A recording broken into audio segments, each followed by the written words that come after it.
Penjelajah alam roh. C. 231.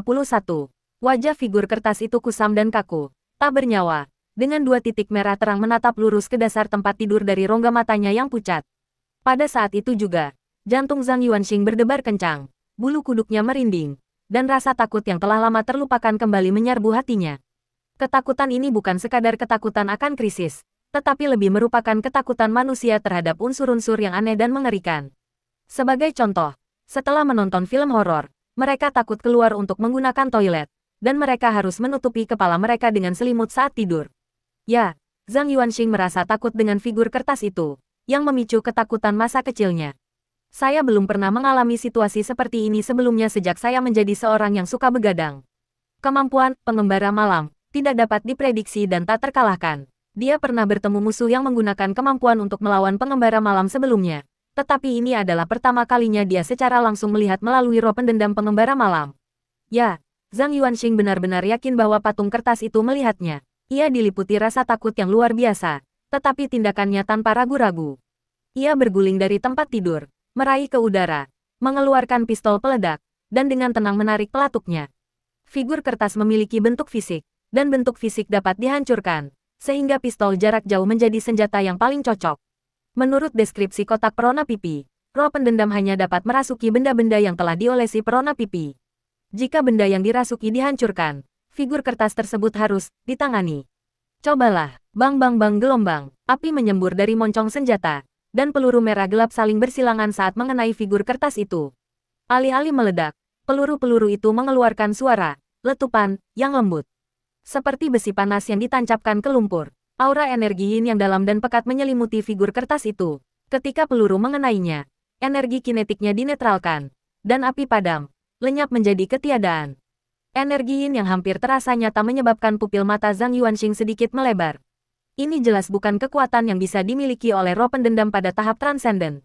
Bang-bang-bang, Zhang Yuanxing mempertahankan posisi menembaknya, membiarkan peluru menembus energi yin dengan kuat, menyemburkan cahaya merah gelap dan menghasilkan suara letupan mendidih. Pada saat yang sama, dua cahaya merah redup muncul di ruangan yang gelap.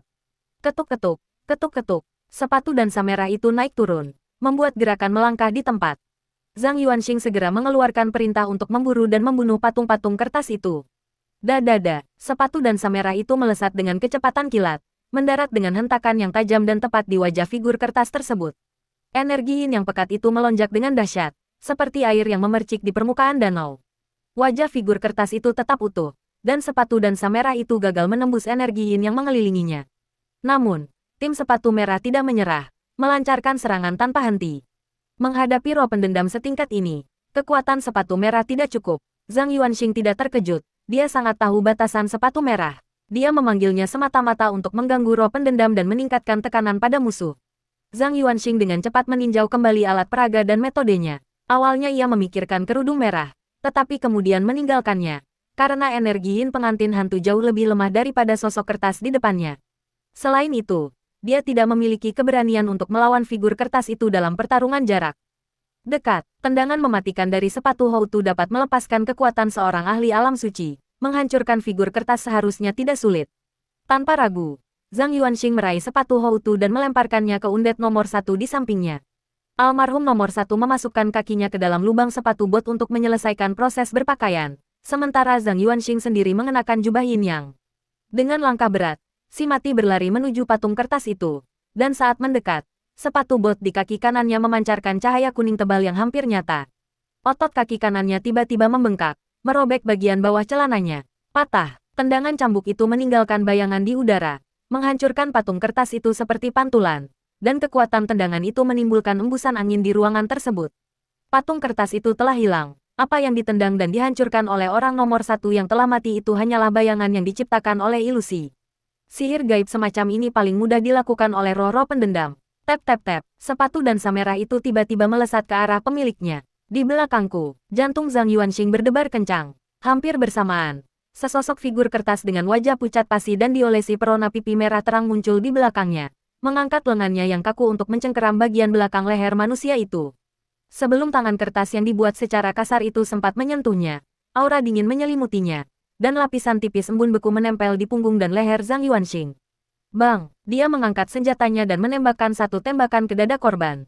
Peluru itu meledak, menghasilkan kilatan api. Dengan suara desir, semburan api merah menyala menyembur dan menelan tubuh Zhang Yuanxing. Api dari peluru yang meledak, tepat sebelum padam, tiba-tiba membesar dan mengeras menjadi sosok yang terbungkus jubah yin yang. Dia mengenakan jubah yin yang bukan untuk melepaskan formasi air api, tetapi untuk menggunakan elemen api dari ahli api dan kemampuan mengubah air dari hantu air untuk menjerat sosok kertas itu. Klon air dan api kebal terhadap serangan fisik, tetapi mereka tidak dapat mengabaikan kerusakan pada tingkat spiritual. Mengerahkan formasi jubah untuk melawan roh pendendam yang kuat adalah tindakan bodoh, karena membelah roh menjadi dua sama saja dengan melumpuhkan diri sendiri dan akan mengakibatkan kematian seketika oleh roh pendendam yang kuat tersebut. Saat menghadapi boneka hantu, masalah utamanya adalah kekurangan personel, jadi Anda menggunakan klon untuk mengatasinya. Setelah Anda memiliki cukup personel, boneka hantu tidak akan bisa menyerang. Namun, figur di atas kertas berbeda. Api menyembur dari telapak tangan Zhang Yuanxing saat ia menekannya ke bagian belakang leher. Wajah pria itu langsung meringis, bibirnya berkedut, dan terdengar suara mendesis dari punggungnya saat asap biru mengepul. Desis, energi yin ini bisa membekukan daging dan darahku. Jika mengenai diriku, bahkan pengembara malam pun tak akan mampu menahannya. Zhang Yuanxing menggunakan api untuk mengusir energi yin, dan tangan satunya tak tinggal diam, terus menarik pelatuk. Pada saat yang sama, tubuh roh terbelah menjadi dua, memasuki mayat dan melancarkan serangan yang berat dan dahsyat. Zhang Yuanxing berhenti merekam, merogoh sakunya, dan menekan salah satu tombol pada pengeras suara Elvis. Gedebuk, gedebuk, gedebuk, gedebuk, dentuman drum yang memekakkan telinga bergema di ruangan itu, menciptakan rasa penindasan yang luar biasa, mengguncang jiwa, dan menanamkan rasa takut yang mendalam. Sosok kertas itu bergetar, lalu membeku. Dengan langkah berat, si mati mendekat. Sepatu bot kanannya memancarkan cahaya kuning tebal yang hampir nyata. Dari percakapan barusan, Zhang Yuanxing menyadari bahwa sosok kertas itu sangat waspada terhadap tendangan mematikan, How to Boots, karena tendangan ini bisa mencapai level ahli alam suci. Oleh karena itu, ia dengan cepat menyusun rencana untuk menggunakan dentuman drum dari pengeras suara Elvis untuk mengintimidasi boneka kertas yang merupakan roh pendendam. Roh itu terpecah menjadi dua karena dentuman drum tidak membedakan antara teman dan musuh. Orang yang meninggal nomor satu tidak kebal. Hanya dia, sebagai tuannya, yang kebal. Saat otot-otot di kaki kanan mendiang pemain nomor satu itu menebal, dia hendak melepaskan tendangan cambuk. Tiba-tiba, dua bercak darah di rongga mata figur kertas itu menyala dan mengembun menjadi dua mantra aneh dan berbelit-belit. Mata yang mempesona. Saat Zhang Yuanxing menatap langsung mantra itu melalui mata mayat Yin, hatinya langsung ciut. Detik berikutnya, tekadnya benar-benar kacau, pikirannya berantakan, dan dia kehilangan kemampuan untuk berpikir tenang. Energi yin yang mengelilingi figur kertas itu melonjak, dan dengan serangkaian retakan, lapisan tipis es mengembun di permukaan orang yang meninggal, bergerak cepat dan langsung berubah menjadi patung es. Kemudian, sosok kertas itu memiringkan kepalanya 90 derajat dan menatap Zhang Yuanxing di belakang mayat. Sosoknya lalu menghilang dan muncul kembali di belakang satu-satunya manusia di ruangan itu. Lengan kertas yang dibuat secara kasar itu terangkat dan mencengkeram bagian belakang leher Zhang Yuanxing.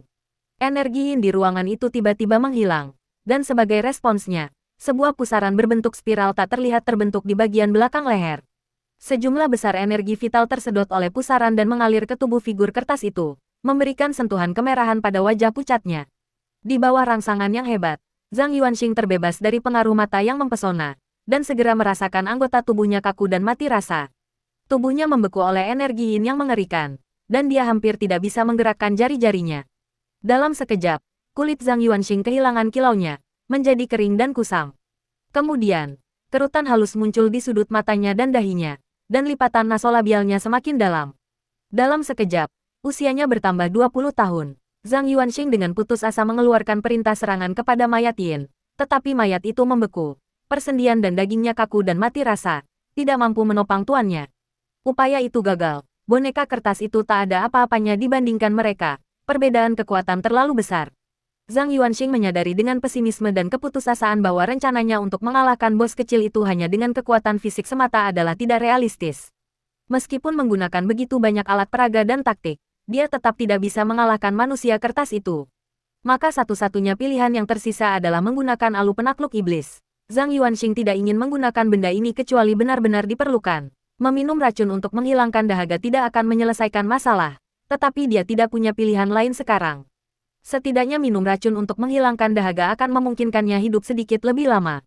Merasa lemah dan kelelahan hingga ke tulang-tulangnya, Zhang Yuanxing mengambil risiko besar, mengumpulkan sisa kekuatannya saat jari-jarinya yang gemetar perlahan merogoh sakunya, berniat menyalakan suona dari pengeras suara Elvis. Dia bermaksud menggunakan ini untuk memulihkan vitalitas dan kekuatan tubuhnya, sehingga setelah mengeluarkan alu penakluk iblis, dia akan memiliki kekuatan untuk menyerang sosok kertas itu. Jarinya menyelip ke dalam dan menekan tombol suona. Pada saat itu, sebuah pertanyaan tiba-tiba terlintas di benak Zhang Yuanxing. Bagaimana Raja Iblis mengalahkannya? Level figur kertas itu jelas belum mencapai tahap transenden. Sekuat apapun Raja Iblis itu, sebagai kultivator buronan, kekuatan keseluruhannya selama periode transendennya belum tentu lebih kuat dari kekuatanku. Bahkan aku pun tidak punya harapan untuk lulus ujian ini. Jadi bagaimana mungkin dia bisa melewatiku? Dalam sekejap, potongan-potongan informasi dari ruang bawah tanah dengan cepat melintas di benak Zhang Yuanxing. Akhirnya, dua informasi penting dipilih. 1. Pada malam ketika Tuan Su membeli kotak perona pipi, sosok kertas itu hanya membunuh Tuan Su, penduduk desa di sebelah tidak terluka. Kedua, roh pendendam memiliki dahaga yang sangat besar akan darah, dan hanya dengan mempersembahkan cukup darah dan esensi barulah ia dapat ditenangkan. Aku mengerti, kotak merah hanya perlu membunuh satu orang per malam, atau darah satu orang saja sudah cukup baginya. Setelah menguras darah target, ia akan berhenti membunuh. Jadi satu-satunya yang mati hari itu adalah Tuan Su. Ini adalah instance pemain tunggal. Bagi seorang penjelajah alam roh, membunuh hanya satu orang hampir pasti berarti kematian. Zhang Yuanxing melepaskan jarinya dari tombol suara suona dan malah meraih udara. Saya mengambil sebuah tabung reaksi kaca, yang berisi cairan bening berwarna keemasan. Tabung reaksi itu ditutup rapat dengan gabus, dan kekuatan kehidupan yang bersemangat itu tersegel dengan kuat di dalamnya. Hakikat kehidupan, sesosok figur, yang tampak nyata namun ilusi, melayang keluar dari tubuh Zhang Yuanxing, terbungkus dalam tabung reaksi kaca, dan melayang menuju sang mati. Sosok ilusi ini adalah tubuh roh Zhang Yuanxing, yang telah menggunakan kemampuan perjalanan ilahinya untuk melepaskan diri dari tubuh fisiknya. Zhang Yuanxing memutuskan untuk mengambil risiko, membiarkan tubuh fisiknya terkuras esensi kehidupannya, untuk melihat apakah sosok kertas itu akan merasa puas setelah membunuh orang tersebut, atau terus menyerang orang yang telah meninggal itu. Jika yang terjadi adalah pilihan pertama, maka dia memenangkan pertaruhan. Jika yang terjadi adalah pilihan kedua, rohnya akan segera menggunakan esensi kehidupan untuk menyelamatkan tubuh fisiknya, lalu memanggil alu penakluk iblis untuk binasa bersama dengan roh pendendam tersebut. Dia berani mengambil risiko ini karena dia memegang esensi kehidupan di tangannya. Dan karena setelah menggunakan teknik perjalanan ilahi, tubuh fisiknya akan memasuki keadaan mati suri, dan rohnya akan kembali dalam waktu 20 menit, memberi tubuh fisiknya kesempatan untuk diselamatkan. Oleh karena itu, mereka tidak takut kehilangan esensi dan darah mereka. Zhang Yuanxing tidak takut boneka kertas itu akan memprioritaskan serangan terhadap tubuh rohnya, karena informasi tentang item Blood Rouge menyebutkan bahwa boneka kertas itu hanya mendambakan darah. Meskipun Death nomor 1 adalah objek yin, setidaknya ia memiliki aura kehidupan. Bukan giliran roh untuk menghadapi krisis. Sekalipun sosok kertas itu menyerang wujud rohnya, Zhang Yuanxing masih memiliki satu trik lagi. Dia bisa segera kembali ke tubuh fisiknya, mengaktifkan wujud kedua sepatu dansa merah itu, dan melarikan diri bersamanya. Dalam hal melarikan diri dan menghindar, Kaisar Hongwu tak tertandingi sepanjang hidupnya. Pada titik ini, tubuhnya telah menyusut dengan cepat, pipinya cekung, dan kulitnya dipenuhi kerutan akibat dehidrasi. Secara bertahap berubah menjadi mayat mumi. Zhang Yuanxing tak kuasa menahan napas secara psikologis. Dia tidak tahu apakah Raja Iblis menggunakan metode serupa, tetapi ini adalah satu-satunya cara untuk memecahkan kebuntuan yang dia temukan berdasarkan informasi dari ruang bawah tanah. Manusia dan roh itu menyaksikan dengan cemas, tetapi sepatu dansa merah itu tidak yakin dan terus menyerang figur kertas tersebut. Sebenarnya, ia marah karena kematian tuannya dan menginjak-injaknya semakin sering, dan kekuatannya tampak semakin ganas. Akhirnya, tubuh fisiknya sepenuhnya berubah menjadi mayat kering, dan yang mulia surgawi primordial yang terhormat menemui ajalnya di tangan roh-roh pendendam. Patung kertas itu, setelah menyerap semua saripati dan darah, memiliki rona merah yang lebih cerah di wajahnya. Dek gelombang, ia melepaskan tangannya yang kasar dan sederhana, membiarkan mayat yang layu itu jatuh ke tanah. Sosok kertas itu dengan kaku menolehkan kepala dan lehernya untuk melihat orang nomor 1 yang telah meninggal. Setelah sekitar 10 detik hening, sosok kertas itu berjalan kaku menuju pintu dengan suara gemerisik lembut. Ia berhenti membunuh. Sepatu dansa merah itu mengikuti tanpa henti mengejar sosok kertas itu. Aku yakin, Serangannya sudah dihentikan. Zhang Yuanxing menghentikan pengejaran tanpa henti itu. Sambil mengamati sepatu bersulam melangkah melewati ambang pintu dan masuk ke dalam kegelapan. Zhang Yuanxing, dalam wujud rohnya, tetap waspada dan siaga. Sekitar 5 menit kemudian, suasana menjadi hening total di dalam dan di luar rumah. Dan tidak ada pergerakan lebih lanjut yang terdengar dari kegelapan pekat. Tidak, ada sedikit suara. Sepatu dansa merah itu tetap berada di ruangan. Kadang berhenti di samping tubuh, kadang di samping arwah. Dengan sebuah pesan muncul di atasnya. Apakah kamu mau berdansa denganku? Namun, ia tidak tahu apakah harus menuntut harga dari jenazah atau mencari kompensasi dari roh yang tak lagi bisa menari. Ini adalah kali pertama sistem menemukan bug ini. Dia pasti sudah pergi. Zhang Yuanxing akhirnya tak sabar lagi mendekati tubuh itu. Mencabut sumbatnya dengan bunyi, pop, membuka paksa rahang tubuh yang kaku itu. Dan langsung memasukkan tabung reaksi jauh ke dalam tenggorokannya. Hal ini karena tubuh fisik tidak dapat menelan. Begitu sari kehidupan dalam tabung reaksi sepenuhnya masuk ke dalam perut tubuh. Zhang Yuanxing menariknya keluar dengan suara, pop, lagi. Dalam waktu singkat, kulit yang layu itu perlahan menjadi kenyal. Dan daging serta darah menopang kulit yang kendur. Setiap detik berlalu, tubuhnya menjadi sedikit lebih berisi. Proses ini berlangsung selama lebih dari 10 detik. Kulit tidak hanya pulih sepenuhnya, tetapi juga menjadi lebih lembab dan halus, seolah-olah terlahir kembali. Namun tidak ada napas, tidak ada detak jantung. Ketika roh meninggalkan tubuhnya, bentuk fisiknya seperti ini adalah keadaan mati suri. Zhang Yuanxing akhirnya merasakan kelegaan yang nyata dan kembali ke wujud fisiknya. Detik berikutnya, tubuh fisiknya membuka matanya. Pupil matanya menatap kosong ke langit-langit sebelum dengan cepat menyempit. Dia terengah-engah, seperti orang yang tenggelam yang kembali sadar detak jantungnya. Pada saat itu, almarhum nomor 1 sepenuhnya mengeluarkan energi yin dari tubuhnya, dan persendiannya kembali peka. Ini terlalu sulit. Ini pasti bukan ruang bawah tanah tingkat A. Aku tidak ingin melakukan apapun. Aku perlu istirahat. Tidak ada yang boleh menggangguku. Zhang Yuanxing menghirup udara segar dengan rakus. Kemudian, dia mendengar suara, tap-tap, pelan bergema di telinganya. Kau adalah pengecualian. Ekspresi Zhang Yuanxing membeku, dan dia diam-diam bangkit berdiri. Setelah berdansa dengan si sepatu merah, Zhang Yuanxing duduk di tepi tempat tidur. Bukan untuk beristirahat, tetapi karena duduk membuatnya lebih mudah untuk berpikir. Meskipun ia nyaris lolos dari krisis yang melibatkan angka-angka di atas kertas, Zhang Yuanxing tidak merasa gembira, karena ia telah menyadari bahwa ada sesuatu yang salah. Ini Dungeon peringkat A. Ini bahkan lebih brutal daripada Dungeon peringkat S. Boneka kertas di tengah malam memaksa saya untuk menggunakan hampir semua kartu andalan saya. Di mana bosnya di tengah malam? Di mana sang putri? Tingkat kesulitan desa bisu jauh melampaui tingkat A. Bahkan di antara anggota kelas S sekalipun, mereka mungkin termasuk yang paling ganas. Ini jelas tidak masuk akal. Zhang Yuanxing mengerutkan kening dalam-dalam. Ada sesuatu yang aneh tentang kejadian ini. Pasti ada yang salah. Kita harus menemukan masalahnya sebelum tengah malam, atau aku akan celaka. Dia menarik napas dalam-dalam untuk menenangkan diri dan meninjau kembali semua detail tentang apa yang telah terjadi setelah memasuki instance tersebut. Percakapan dengan Wang Xiaor, percakapan dengan lelaki tua itu, interaksi dengan pembicara Elvis, dan detail dari apa yang saya lihat dan dengar.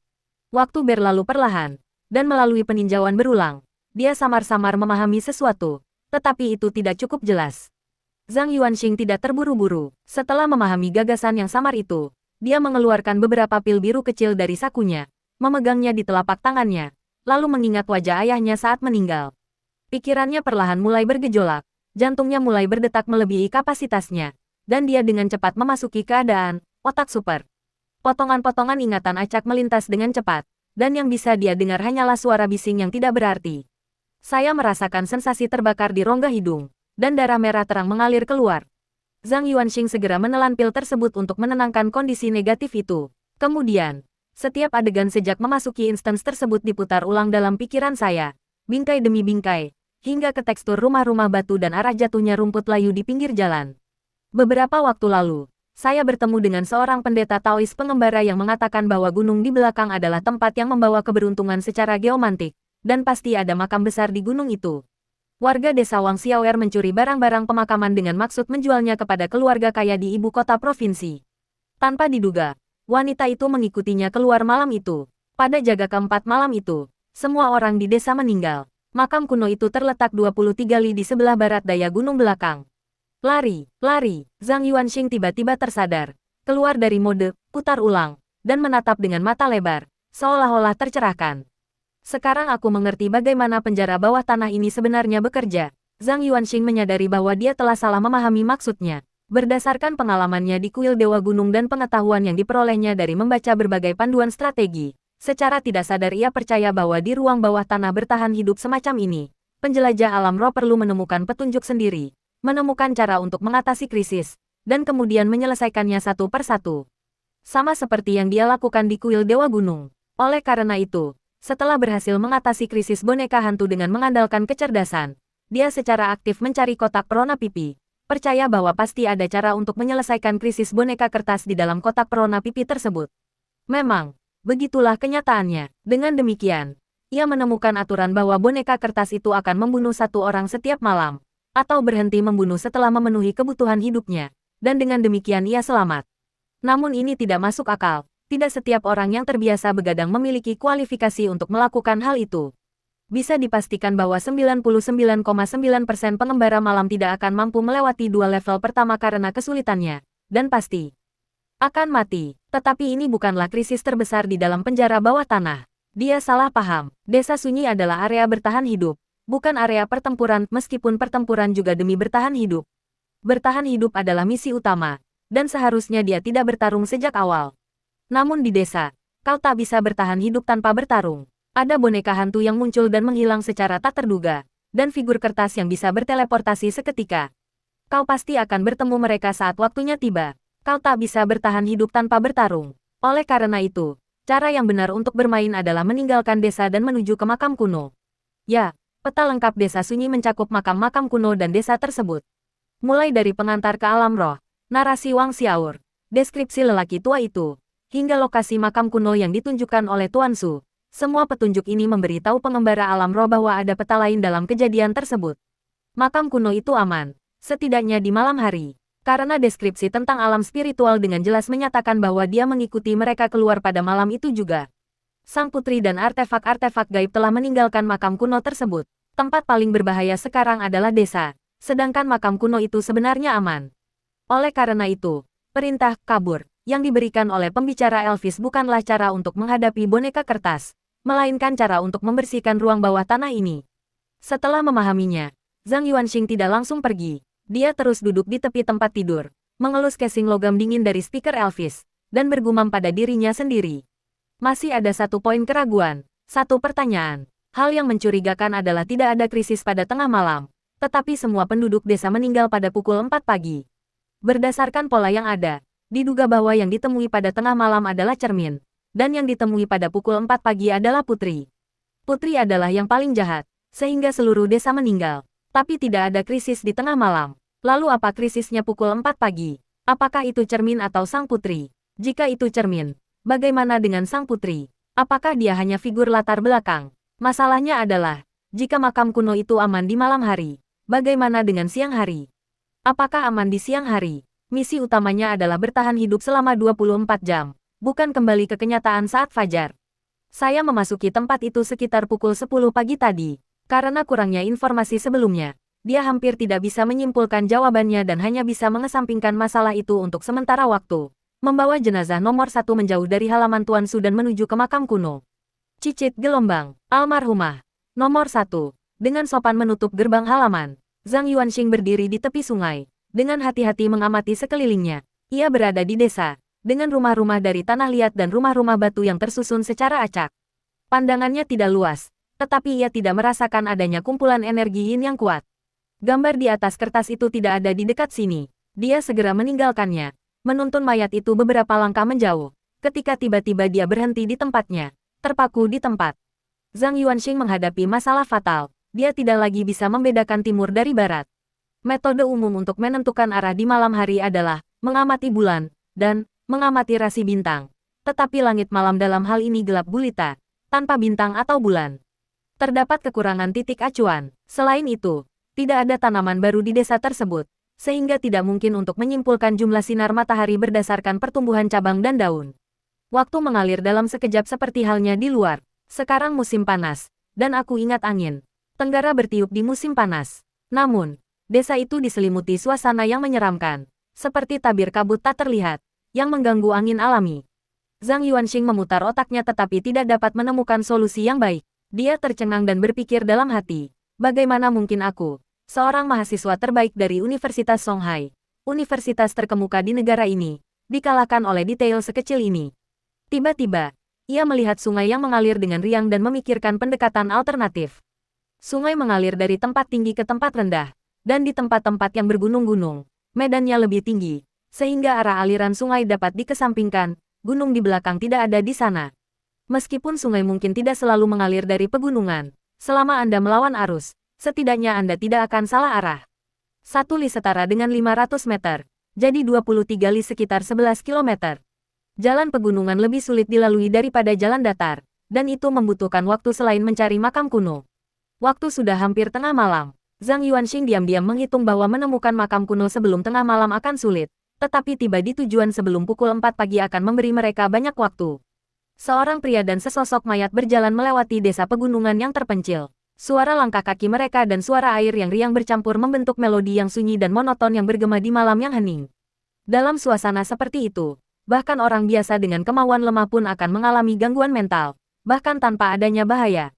Harus diakui bahwa alam roh yang eksklusif bagi pengembara malam memang sedikit mirip dengan dunia bawah. Saat berjalan, Zhang Yuanxing menghitung, dan setelah sekitar 15 menit, akhirnya ia meninggalkan desa. Sebuah jalan tanah yang kokoh mengarah ke ladang di luar desa, dan di ujung ladang terdapat pegunungan yang bergelombang. Menjulang tinggi dan megah, ia terpendam dalam kegelapan. Untungnya, air sungai mengalir dari pegunungan. Zhang Yuanxing menghela napas lega. Tiba-tiba, tepat saat dia hendak meninggalkan desa dan menuju ladang, rasa dingin menjalari punggungnya, rasanya seperti ada seseorang yang mengawasinya dari belakang. Zhang Yuanxing tiba-tiba menoleh. Di belakangnya terbentang sebuah desa pegunungan yang sunyi dan bobrok, diselimuti kegelapan yang suram. Jalan setapak yang tenang itu mengarah jauh ke dalam desa. Zhang Yuanxing sedikit mengerutkan kening, lalu berhenti dan berlari cepat bersama Maya Tian, menghilang ke ladang. Mereka berlari melintasi punggungan ladang yang berlumpur dan segera mencapai kaki gunung. Begitu Anda memasuki pegunungan, ada banyak cara untuk menentukan arah Anda. Sisi pohon yang terkena sinar matahari menghadap ke selatan, dan sisi yang teduh menghadap ke utara. Di hutan lebat, sisi bebatuan yang lebih kering menghadap ke selatan, sedangkan sisi yang lebih basah dengan lumut menghadap ke utara. Bahkan sarang semut pintu masuk gua pun menghadap ke selatan. Setelah menemukan arah barat daya, Zhang Yuanxing memimpin pasukan Yin jauh ke dalam hutan lebat, menyeberangi sungai dan bergerak cepat ke depan. Setiap beberapa menit, dia akan berhenti untuk menyesuaikan arahnya dan menghindari tersesat di hutan yang lebat. Adapun jarak 23 li, tidak ada cara yang lebih baik selain memperkirakannya sendiri. Setelah berlari sekitar 10 mil, Zhang Yuanxing berhenti di samping pohon pinus dan menghembuskan napas energi Yin.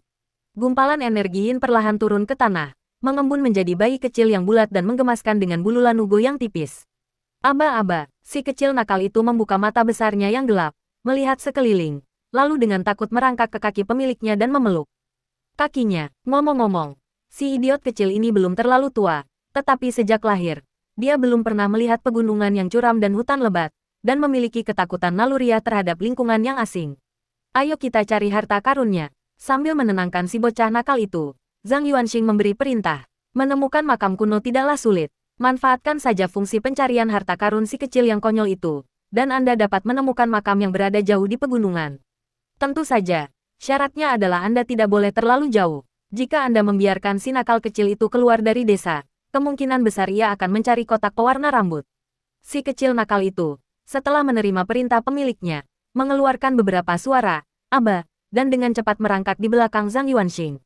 Kubilang kau harus mencari makam kuno, bukan kembali ke desa untuk mencari kotak perona pipi. Zhang Yuanxing meraih kaki-kaki kecilnya yang gemuk, mengangkatnya ke udara, dan melemparkannya ke depan. Itu keterlaluan, lihat ke sana, si idiot kecil itu tampak bingung, seolah tidak mengerti mengapa perintah tuannya saling bertentangan, tetapi dia tetap menuruti instruksi tuannya, menekan nalurinya dan merangkak ke arah yang ditentukan. Roh bayi kecil itu menggerakkan anggota tubuhnya dengan cepat, seperti laba-laba kecil yang lincah. Zhang Yuanxing mengikuti di belakang roh bayi itu dengan langkah santai. Saat merangkak, si kecil nakal itu tiba-tiba mengubah arah dan kembali ke jalan asalnya. Mereka telah memberontak. Zhang Yuanxing dengan cepat menghentikannya dan menyesuaikan arahnya. Si kecil nakal itu langsung tersadar dari perburuannya mencari harta karun, melirik kosong ke arah pemiliknya, dan menuruti perintahnya, merangkak ke arah barat daya. Zhang Yuanxing mengikuti di belakang dengan Maya Tian. Beberapa menit kemudian, si idiot kecil itu berbelok lagi dan kembali ke arah semula. Hah, dasar bocah bodoh.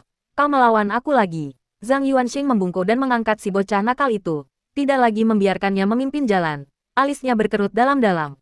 Setelah analisis yang cermat, dia menyimpulkan bahwa kemungkinan besar tidak ada harta karun yang tersisa di makam kuno itu. Atau bahwa barang-barang yang tersisa nilainya sangat kecil. Itulah sebabnya si idiot kecil itu terus mendaki kembali ke desa. Karena di sana ada kotak merah, boneka hantu, dan cermin. Meskipun semuanya adalah benda-benda supernatural yang jahat, mereka juga merupakan properti kelas atas. Mereka menarik perhatian si kecil yang konyol itu. Dalam hal itu, kita masih harus mengandalkan diri kita sendiri. Zhang Yuanxing menelan roh bayi itu dalam sekali teguk dan melanjutkan perjalanannya bersama mayat Yin. Saat malam semakin larut dan waktu berlalu dengan tenang, sekitar 40 menit kemudian, Zhang Yuanxing akhirnya menemukan lubang persembunyian perampok makam itu. Itu adalah lembah pegunungan yang ditumbuhi gulma, tanpa bebatuan di sekitarnya. Di tengah rerumputan hijau yang rimbun, sebuah lubang bundar terlihat, dan energi yang pekat dan menyeramkan mengalir keluar dari lubang yang gelap dan dalam itu. Ketemu, Zhang Yuanxing sangat gembira, meskipun dia tidak memiliki pengatur waktu. Dia memperkirakan waktu, itu sangat dekat dengan jaga malam keempat. Karena berhati-hati, roh Zhang Yuanxing terbelah menjadi dua, mengambil alih tubuh mayat Yin dan melompat ke dalam makam. Pintu masuk makam tidak dalam, sekitar 2 meter. Setelah mendarat, orang yang meninggal pertama bergerak maju dalam kegelapan menyusuri makam yang sempit, yang hanya dapat menampung satu orang dalam satu waktu. Setelah berjalan lebih dari 10 meter, kami sampai di ujung terowongan. Pintu masuknya tidak dikelilingi tanah, melainkan batu bata biru. Tebal, lubang perampok makam itu digali dari bagian atas makam, dengan ruang pemakaman di bawahnya. Zhang Yuanxing mengambil sebuah kerikil dan melemparkannya ke dalam kegelapan di bawah, dan segera terdengar bunyi gedebuk pelan. Tingginya sekitar 4 meter, dia melompat ke dalam makam. Zhang Yuanxing menunggu beberapa detik di luar untuk memastikan tidak ada hal yang mencurigakan di dalam makam sebelum melompat menuruni terowongan, berjongkok rendah saat berjalan di sepanjang lorong, dan melompat masuk ke dalam makam. Dengan kemampuan penglihatan malamnya, dia bisa melihat segala sesuatu di dalam makam itu. Makam tersebut meliputi area sekitar 40 meter persegi. Dindingnya terbuat dari batu bata biru. Di setiap 4 sudut ruang makam terdapat 2 patung tanah liat yang menggambarkan pelayan dan penjaga. Selama bertahun-tahun, patung-patung tanah liat tersebut telah retak dan patah. Makam tersebut terhubung dengan lorong berundak yang dilapisi batu bulat. Di belakang ruang makam terdapat lorong lain yang mengarah lebih dalam ke dalam makam. Ini seharusnya ruang depan. Analisis Zhang Yuanxing berdasarkan patung-patung tanah liat di 4 sudut ruangan. Mungkin karena terowongan perampok makam menghubungkannya dengan dunia luar, udara di dalam makam tidak pengap dan terdapat banyak oksigen. Ia memanipulasi mayat itu untuk memimpin jalan, sementara ia mengikuti di belakang, memeriksa dinding bata di sekitarnya. Dinding-dinding itu terbuat dari bata biru yang disusun berselang-seling dan direkatkan dengan mortar putih. Dinding pintu lorong dibangun menggunakan teknik 3 lapis bata vertikal dan 3 lapis bata horizontal. Dalam terminologi arkeologi, ini disebut 3 spesimen dan 3 periode panas yang intens. Hanya makam-makam berperingkat sangat tinggi yang dapat menggunakan metode konstruksi ini. Nah, Zhang Yuanxing mempelajari ini dari novel-novel tentang perampokan makam. Sekolah tidak mengajarkannya. Setelah melewati lorong sepanjang sekitar 6 meter, pria dan jenazah itu tiba di ruang pemakaman utama. Ruang pemakaman utama sangat luas, kira-kira sebesar lobi hotel bintang 5, dengan ranjang peti mati batu bergaya Sumeru di tengahnya. Di atasnya terdapat peti mati giok putih. Ceruk-ceruk dibangun di dinding timur, barat, dan selatan ruang pemakaman utama. Beberapa ceruk ini berisi tembikar porselen, beberapa berisi barang perunggu berkarat, dan beberapa berisi kotak kayu hitam yang tingginya sekitar setengah tinggi badan seseorang. Di keempat sudut makam utama, terdapat beberapa peralatan upacara dari perunggu. Zhang Yuanxing mengalihkan pandangannya, diam-diam keluar dari ruang pemakaman utama, berdiri di dekat pintu lorong, lalu mengendalikan orang mati nomor 1 untuk mendorong peti mati. Selanjutnya, ia ingin memverifikasi sebuah hipotesis. Jika jasad fisik sang putri terbaring di dalam peti mati, maka krisis pada jaga keempat malam itu akan datang dari cermin perunggu tersebut. Sebaliknya, bos terbesar di ruang bawah tanah adalah sang putri. Yang mengejutkan, bahkan dengan kekuatan almarhum, nomor 1 tidak mampu mendorong peti mati hingga terbuka. Zhang Yuanxing, yang berada di pintu lorong, kembali ke makam utama dengan terkejut dan mendorong peti mati berisi mayat Yin.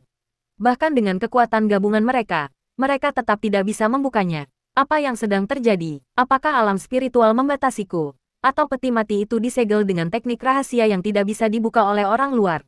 Zhang Yuanxing merenung selama beberapa detik, lalu Mi Fangqi ide untuk membuka peti mati itu, merasakan kelegaan. Sejak insiden Lao Bangzi, ia mengembangkan keengganan psikologis yang signifikan terhadap gagasan membuka peti mati.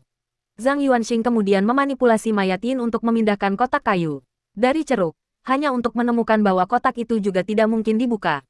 Yah, sepertinya ini adalah tempat perlindungan. Zhang Yuanxing duduk di atas sebuah kotak kayu, berhenti gelisah, dan menunggu fajar dengan tenang.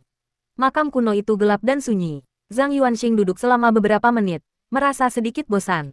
Karena orang mati nomor satu tidak bisa mengobrol, dia mulai memikirkan, keraguan dan pertanyaan, itu lagi. Meskipun dia telah tiba di makam kuno itu, dia masih belum menemukan jawaban atas kedua pertanyaan ini. Hal ini membuat Zhang Yuanxing merasa tidak nyaman. Mari kita tunggu sampai fajar dulu. Setelah fajar, desa seharusnya aman, dan penduduk desa akan kembali normal. Aku akan kembali dan bertanya pada seorang lelaki tua untuk mendapatkan informasi. Jika cermin itu sudah dijual, maka tidak adanya kejadian aneh di tengah malam dapat dijelaskan. Bahaya pada jaga keempat adalah sang putri. Tapi mengapa peti mati itu tidak bisa dibuka? Oh, benar, pendeta Taois pengembara. Menurut keterangan Wang Xiaor, pendeta Taois pengembara itu juga memasuki makam kuno tersebut. Mengingat peti mati itu tidak bisa dibuka, Zhang Yuanxing telah membuat kesimpulan, orang yang terbaring di dalam peti mati itu adalah seorang pendeta Taois pengembara. Tetapi dia tidak termasuk dalam alur cerita kejadian ini. Jadi pengembara alam roh tidak bisa membukanya. Seandainya saja peti mati batu tua itu secerdas ini di masa lalu. Saat Zhang Yuanxing memikirkan hal ini, pandangannya menyapu ruang makam, dan dia merasa ada sesuatu yang tidak beres. Dia ragu sejenak, lalu mengeluarkan kacamata insight. Setelah mengenakan kacamatanya, dia kembali mengamati ruangan itu. Pupil matanya tiba-tiba menyempit.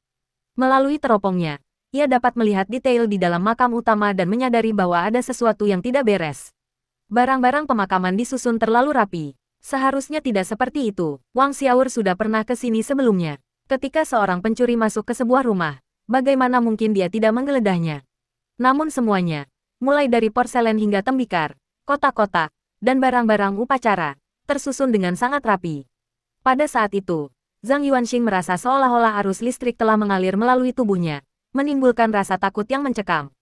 Viu gelombang, dia dengan cepat memuntahkan si kecil yang nakal itu, menatap bayi yang bulat dan menggemaskan itu, lalu memerintah dengan suara berat. Perburuan harta karun. Setelah menerima perintah tuannya, si kecil nakal itu dengan cepat menggerakkan anggota tubuhnya dan merangkak keluar dari makam utama. Roh bayi itu mengabaikan peti mati dan barang-barang pemakaman yang berharga, lalu merangkak pergi. Wajah Zhang Yuanxing seketika berubah menjadi sangat jelek. Ia tiba-tiba mengerti mengapa bocah bodoh itu terus kembali ke jalan yang sama. Dan mengapa peti mati dan kotak itu tidak bisa dibuka, semuanya adalah kebohongan. Ini sama sekali bukan makam kuno, dan dia bahkan tidak mendekatinya. Dia berada di bawah pengaruh sihir. Kapan mantra pesona itu diucapkan? Siapa yang menyihirku? Zhang Yuanxing teringat tatapan menyeramkan yang diterimanya ketika meninggalkan desa. Dari awal hingga akhir, hanya pada saat itulah dia merasakan ada sesuatu yang salah. Adapun siapa yang mengucapkan mantra itu? Jawabannya jelas, cermin perunggu.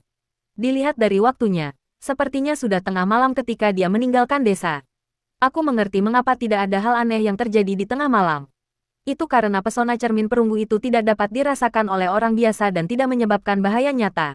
Bukan berarti tidak ada hal aneh yang terjadi di tengah malam, tetapi tidak ada yang mengetahuinya. Jika memang demikian, berarti saya sama sekali belum meninggalkan desa. Tidak meninggalkan desa. Mata Zhang Yuanxing perlahan dipenuhi rasa takut.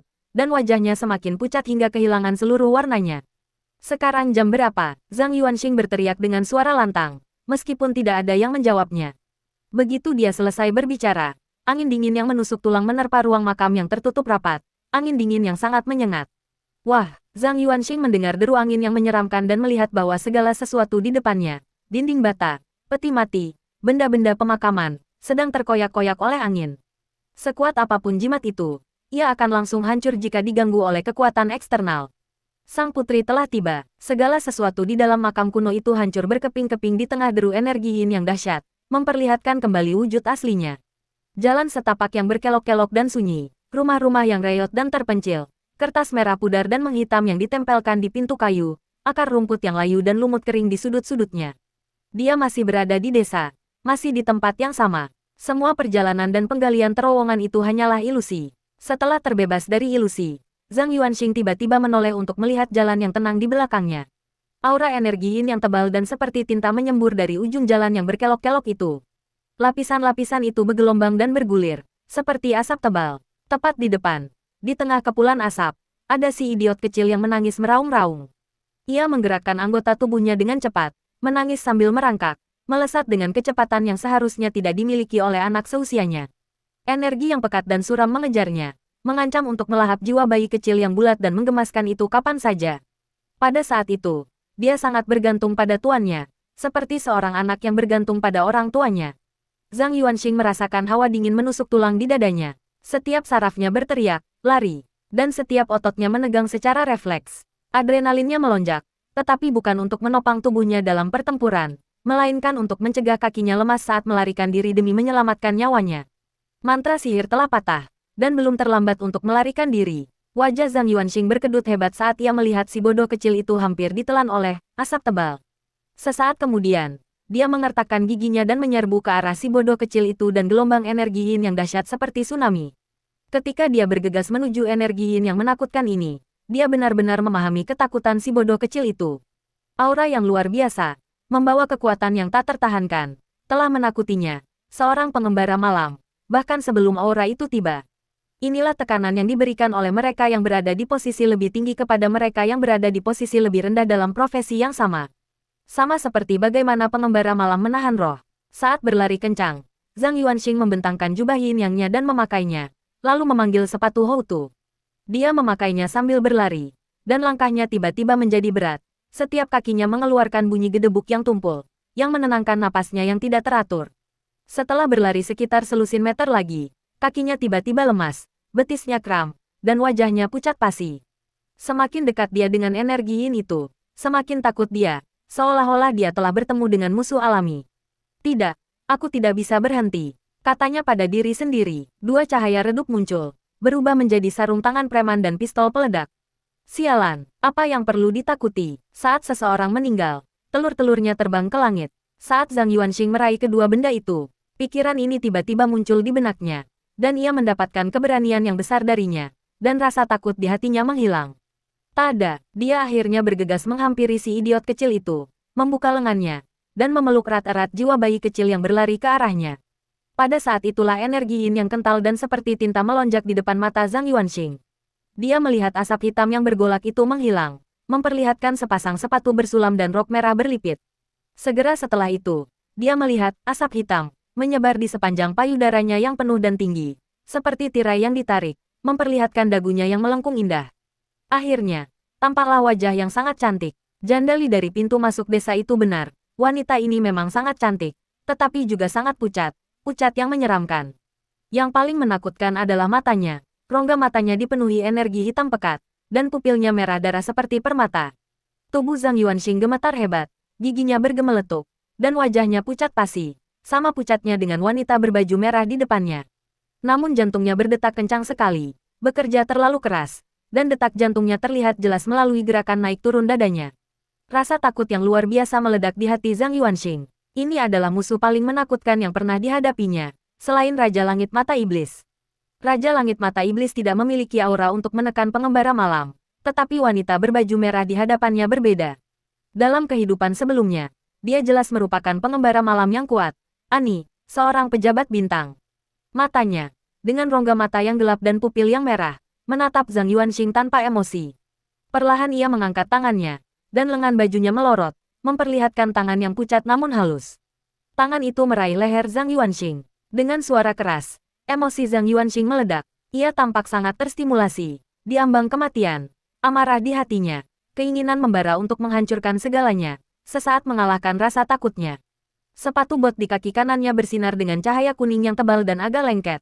Otot-otot di kaki kanannya menegang, merobek bagian bawah celananya. Patah, Zhang Yuanxing melayangkan tendangan cambuk, mengincar tangan pucat yang terulur untuk menangkapnya. Tangannya yang pucat dan halus berhenti sejenak, lalu perlahan membalikkan telapak tangannya. Patah, tendangan cambuk Zhang Yuanxing tepat mengenai telapak tangan wanita berbaju merah, lalu kakinya ditangkap. Patah, Zhang Yuanxing mendengar suara tulang di kakinya retak. Tangan itu lembut dan indah, namun memiliki kekuatan yang tak tertandingi. Yang lebih mengerikan lagi adalah tendangan fatal dari How To Boots sama sekali tidak menggoyahkan tangan yang lembut dan pucat itu. Tak terkalahkan, tak terkalahkan. Pikiran untuk membunuhnya di benak Zhang Yuanxing dengan cepat sirna. Dia tampak kehilangan akal sehatnya, menjadi gegabah, dan dia menggenggam kedua tangannya di dada tanpa peduli apapun. Ledakan, angin kencang dan kobaran api merah menyala mengangkat rok sang putri dan mengacak-acak rambut hitamnya, sementara wajahnya tetap dingin dan kaku. Melihat bahwa gelombang kejut dari ledakan itu tidak mampu memaksa sang putri mundur, Zhang Yuanxing mengumpat dalam hati, sialan. Bahkan sepatu bot How To pun tidak bisa mengusirnya. Jadi mengapa aku berpikir sarung tangan berkualitas luar biasa ini bisa berhasil? Bagian terburuknya adalah penundaan ini membuang waktu berharga yang seharusnya bisa menyelamatkan nyawanya. Sang putri melepaskan kakinya, dan tangannya yang pucat dan lembut kembali terulur, hampir menyentuh lehernya. Lapisan embun beku putih dengan cepat terbentuk di leher Zhang Yuanxing. Pada saat kritis, Zhang Yuanxing menekan tombol drum pada pengeras suara Elvis dan memanggil sepatu dan Samera secara bersamaan. Gedebuk, gedebuk, gedebuk, dentuman drum yang tumpul dan memekakkan telinga merobek gendang telinga, menargetkan semua jiwa dan pikiran, menanamkan rasa takut dan kekacauan mental pada siapapun yang mendengarnya. Tangan sang putri berhenti sejenak, hampir tak terlihat. Dua garis cahaya merah menyelimuti kaki Zhang Yuanxing. Setelah berpakaian, tubuhnya tiba-tiba roboh tanpa peringatan, dan dia melakukan gerakan split untuk menghindari tangan sang putri. Saat mendengar suara tabuhan genderang, pupil mata sang putri yang dingin dan tajam tampak sedikit menyempit. Kemudian, tatapannya menjadi semakin ganas, dan urat-urat hitam menonjol muncul di pipinya yang pucat. Meskipun wajahnya kaku, Zhang Yuanxing dapat dengan jelas merasakan amarah yang meluap-luap. Apakah dentuman drum itu membuatnya mengamuk? Tidak, dentuman drum itu tidak memiliki kekuatan seperti itu. Zhang Yuanxing awalnya terkejut. Lalu sesuatu terlintas di benaknya. Dialah Raja Iblis. Raja Iblis juga pernah memasuki tempat ini sebelumnya. Dan dia pasti membawa pengeras suara Elvis saat itu. Dentuman drum tampaknya telah memicu kenangan buruk bagi sang putri. Sialan. Apa yang dilakukan si Raja Iblis idiot itu padanya waktu itu? Zhang Yuanxing mengumpat dalam hati. Di bawah kendali sepatu dan Samera itu, dia melompat dan berlari liar keluar dari desa. Sepatu dan Samera itu tidak berada di bawah kendali sang putri. Zhang Yuanxing menahan rasa sakit di kaki kanannya, buru-buru mematikan tabuhan drum, berbalik, dan pupil matanya menyempit tajam. Aura tebal dan suram itu berubah menjadi sebuah tangan yang lebih besar dari sebuah rumah, terulur untuk menangkapnya. Di telapak tangannya terdapat sang putri yang murka. Pohon palem itu, seperti bangunan yang runtuh, menghantam pria dan mayat yang sedang melarikan diri. Melihat hal itu, roh Zhang Yuanxing langsung terbelah menjadi dua, mengambil alih tubuh mayat Yin. Pada saat yang sama, dia memanggil selaput humanoid setipis sayap jangkrik dari inventarisnya. Kulit manusia yang sempurna, dia melemparkan properti itu ke arah Deadman Number One di belakangnya. Almarhum No. 1. Zhang Yuanxing mengambil alat peraga tersebut, meletakkannya di atas kepalanya, dan membran humanoid itu meleleh menjadi genangan cairan, menutupi almarhum No. 1. Detik berikutnya, pria mati nomor 1 berubah menjadi seorang pria muda yang tampan dan energi berusia awal 20-an. Dia adalah Zhang Yuanxing. Zhang Yuanxing berbalik dan melarikan diri ke jalan samping, berpisah dengan jati dirinya yang semula. Tangan raksasa yang hampir roboh itu tampak terpengaruh oleh sesuatu di kegelapan, membeku di udara. Setelah pergumulan singkat, tangan itu mengejar Zhang Yuanxing, yang telah berubah menjadi mayat Yin. Fiu, mereka tidak mengejar kita. Merasakan energi Yin yang seperti tsunami mengejar mayat Yin, Zhang Yuanxing merasakan gelombang kegembiraan karena lolos dari kematian, serta kelemahan akibat kelelahan emosional yang berlebihan. Zhang Yuanxing tak berani berlama-lama, mendesak sepatu dan Samera itu untuk bergegas menuju ladang dan kemudian menuju gunung di belakang. Dia ingin menggunakan sepatu dan Samera itu untuk mengabaikan medan dan menghindari pengerahan tenaga fisik, sehingga dia bisa berlari sampai ke makam kuno itu dalam sekali jalan. Si mati tidak bisa bertahan lama. Tidak, ia tidak bisa lari lama. Ia akan segera dibunuh oleh sang putri. Makam kuno itu adalah satu-satunya tempat berlindung yang aman, selain meninggalkan desa. Sang putri pasti akan menyusul kita. Zhang Yuanxing dengan mudah melintasi medan pegunungan yang bergelombang dan dinding batu yang menjulang tinggi. Tujuannya adalah terowongan perampok makam yang diingatnya. Meskipun apa yang dilihatnya sebelumnya adalah ilusi, Zhang Yuanxing percaya bahwa itu bukanlah ilusi, melainkan dunia mimpi yang diciptakan berdasarkan kenyataan. Alasannya sederhana, dia belum pernah ke makam kuno itu. Tetapi segala sesuatu di sana tampak begitu nyata, mulai dari arsitektur makam hingga benda-benda pemakaman, sehingga semuanya masuk akal dan mampu menipunya. Cermin perunggu itu digali dari sebuah makam kuno, sesuatu yang diketahuinya. Itulah sebabnya ia mampu menciptakan ilusi yang begitu sempurna. Beberapa menit kemudian, Zhang Yuanxing tiba di lubang perampok makam dalam ilusi tersebut. Analisisnya benar, makam kuno itu terletak tepat di sini. Melucuti senjata, Zhang Yuanxing segera menonaktifkan mode pemakaian sepatu dansa merahnya. Dengan cepat melompat masuk ke dalam makam, dan bergerak maju menyusuri lorong sempit. Sepatu dansa merah itu mengikuti di belakang dengan suara, klak-klak-klak, dan sebuah pesan muncul di atasnya. Apakah kamu mau berdansa denganku? Seolah-olah ia mati-matian mengejar Zhang Yuanxing, memohon padanya untuk berdansa. Setelah melewati lorong penjarahan makam, Zhang Yuanxing melompat masuk ke ruang makam. Ia pertama-tama melihat sekeliling dan, benar saja, melihat patung-patung tanah liat pelayan dan penjaga berdiri di empat sudut. Bahkan retakan dan anggota tubuh yang terputus pun persis sama seperti di lingkungan sekitarnya. Akhirnya ia merasa lega dan menjatuhkan diri ke tanah, terengah-engah. Udara di dalam makam terasa agak pengap, jelas karena kekurangan oksigen, yang berbeda dari ilusi yang ada. Aku tak percaya aku melewatkan detail itu. Ah, kurangnya pengalamanku dalam menjelajahi makam telah merugikanku. Zhang Yuanxing menghela napas dan berpikir. Wanita bersepatu merah itu melompat ke dalam makam, mendekatinya, dan menendangnya dengan kaki kirinya. Apakah kamu mau berdansa denganku? Jika pemiliknya tidak membayar harganya dalam waktu singkat, sepatu dansa merah itu akan kehilangan simpati pemiliknya dan akan mulai memburu pemiliknya. Fakta bahwa dia menendangnya menunjukkan bahwa sepatu merah tidak lagi mencintainya. Ya, Zhang Yuanxing tidak punya pilihan selain bangun, menahan rasa sakit yang luar biasa di kakinya, dan menari-nari dengan sepatu merahnya. Dia merasa cedera kakinya semakin parah. Zhang Yuanxing melepas sepatu dansa merahnya, terduduk lemas di tanah, dan berusaha untuk tidak menggerakkan kaki kanannya yang cedera. Alasan dia mampu menyelesaikan latihan tari tap meskipun mengalami patah tulang kaki yang parah adalah berkat sepatu bot Houtu. Orang jujur memiliki daya tahan yang baik. Terkadang, harga sebuah alat peraga adalah semacam kemampuan. Misalnya, barusan, alasan mengapa saya mampu mengatasi rasa takut dan tekanan dari orang-orang di posisi tinggi sepenuhnya berkat dua alat peraga ahli api, sarung tangan preman dan pistol peledak. Hal ini menjadi dasar bagi serangkaian tindakan Zhang Yuanxing selanjutnya. Meskipun hal ini menyebabkan beberapa tindakan gegabah dan tanpa pertimbangan, secara keseluruhan ini merupakan usaha yang menguntungkan. Tiba-tiba, tekanan yang sangat kuat datang dari atas.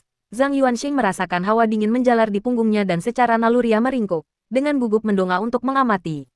Sang putri sedang mengejar kita. Dia mengamati dengan perasaan cemas untuk waktu yang lama. Hingga aura yang menekan itu tetap bertahan di atasnya untuk waktu yang lama sebelum akhirnya mereda.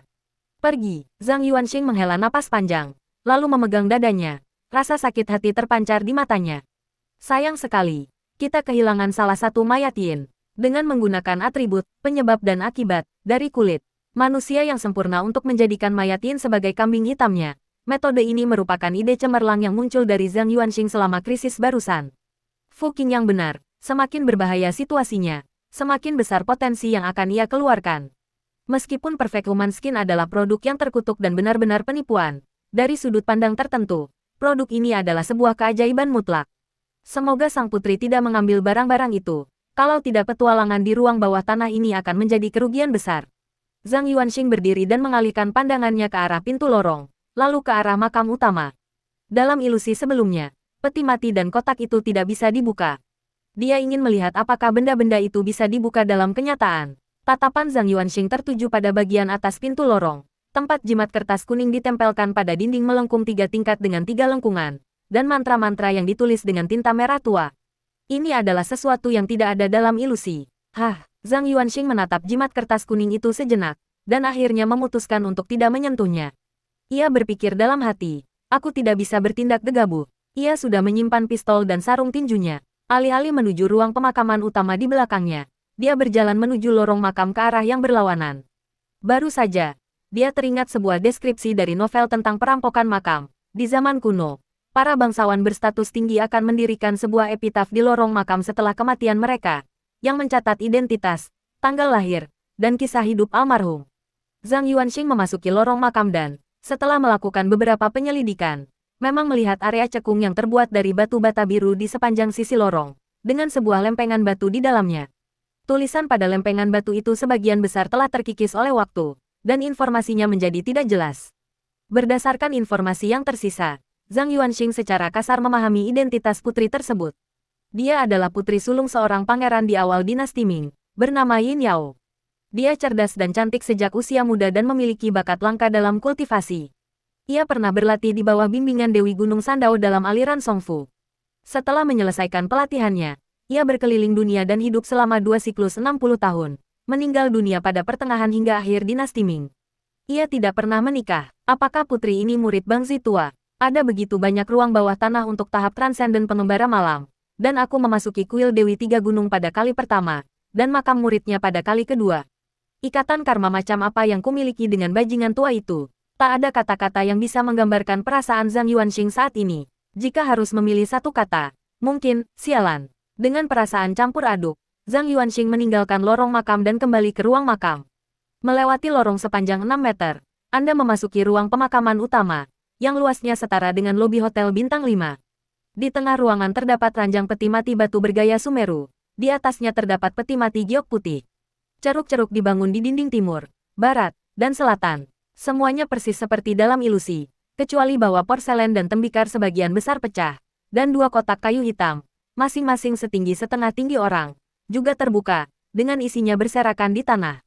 Isinya terdiri dari pakaian, buku, dan barang-barang lain yang digunakan wanita di zaman dahulu. Tak satu pun dari benda-benda itu yang sangat berharga, tidak ada artefak emas, perak, atau giok berukuran besar. Tetapi ada cukup banyak perhiasan emas dan perak kecil, seperti kancing emas seukuran kuku jari. Jelas sekali bahwa tempat itu baru saja dirampok. Nah, begitulah, gumam Zhang Yuanxing. Namun kata-kata yang keluar dari mulutnya berubah menjadi kemarahan yang meluap-luap. Dia bahkan mencuri barang-barang dari orang mati. Wang Xiaour sudah keterlaluan. Zhang Yuanxing terdiam sejenak, lalu tiba-tiba menyadari bahwa harga sepatu Houtu telah dimulai. Seorang pria jujur, dia melirik peti mati itu. Tetapi karena trauma psikologis akibat membukanya, dia tidak berani menyentuhnya. Sebagai gantinya, dia memeriksa barang-barang yang berserakan di tanah. Zhang Yuanxing menyentuh setiap benda, pakaian, barang perunggu, keramik, senjata upacara, kancing emas, dan jepit rambut perak yang dipilin, tetapi tidak menemukan alat peraga apapun. Dia segera membuka buku-buku yang menguning dan rapuh itu, beberapa buku campur aduk, beberapa buku geografi, dan sebuah buku berjudul Teknik Pernapasan Pengembara Malam. Semuanya barang-barang yang tidak berharga.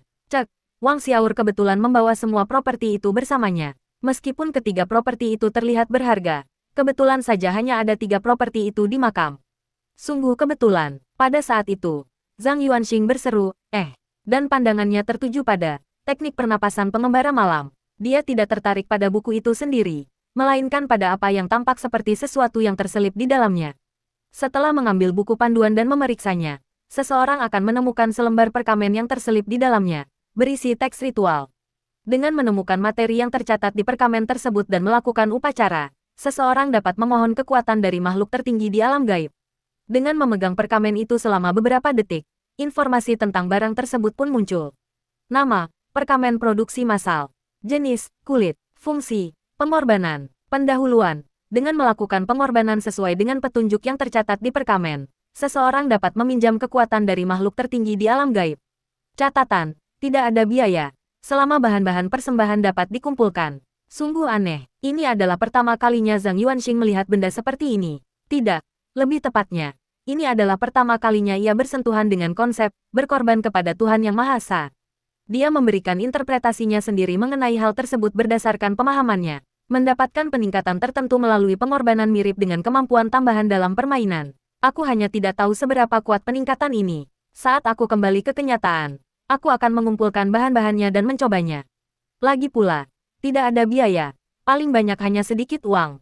Tapi jika peningkatannya signifikan, itu bisa menjadi jurus mematikan. Zhang Yuanxing mencoba memasukkan perkamen itu ke dalam inventarisnya dan merasa senang karena ternyata perkamen itu bisa disimpan.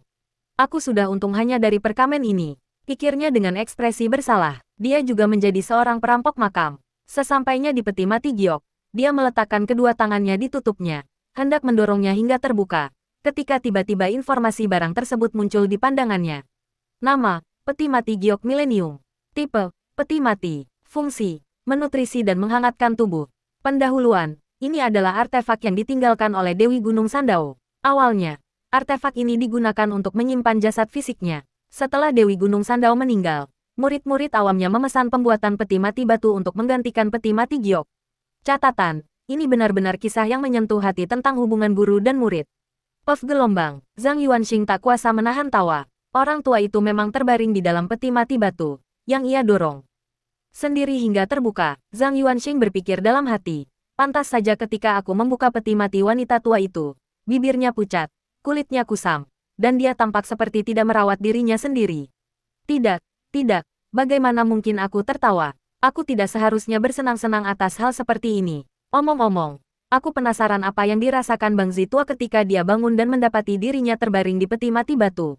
Aku harus bertanya padanya suatu saat nanti, setidaknya sampai aku mencapai alam dominator. Tidak, tidak. Kita tidak bisa membuka kembali luka lama. Sambil bergumam sendiri, dia diam-diam mengerahkan kekuatan dengan kedua tangannya, perlahan mendorong tutup peti mati hingga terbuka. Di dalam peti mati utama juga terdapat peti mati giok. Zhang Yuanxing menarik napas dalam-dalam dan dengan hati-hati membuka tutup peti mati giok itu. Di dalam peti mati terbaring seorang pendeta Taois berjubah hijau. Rambutnya beruban, wajahnya dipenuhi kerutan, tetapi kulitnya tampak kemerahan, seolah-olah sedang tidur. Zhang Yuanxing diam-diam menutup-tutup peti mati, lalu menutup-tutup peti mati bagian luar, bersumpah dalam hatinya untuk tidak pernah membuka peti mati itu lagi seumur hidupnya. Pendeta Taois pengembara itu berada di dalam peti mati. Dia benar-benar ada di sini. Dia sungguh-sungguh ada di sini. Zhang Yuanxing dipenuhi dengan keluhan. Kemunculan pendeta Taois pengembara di sini sungguh tak terduga sekaligus masuk akal. Dalam uraian Wang Xiaor, Taois pengembara itu mencari makam putri karena waktunya hampir habis dan dia ingin melakukan upaya terakhir. Terlepas dari apakah dia telah memperoleh rahasia keabadian, peti mati giok yang dapat menyehatkan tubuh merupakan godaan yang tak tertahankan bagi Taois tersebut. Apa artinya ketika ajal menjemput? Sederhananya, itu berarti tubuh fisik seseorang sedang membusuk dan menuju kematian. Kehangatan peti mati dan nutrisi yang diberikannya pada tubuh, sampai batas tertentu, memang memiliki efek memperpanjang hidup. Setelah melihat pendeta Tao di dalam peti mati, Zhang Yuanxing, dengan menggabungkan deskripsi penjara bawah tanah dan keterangan Wang Xiaor, menyimpulkan banyak hal.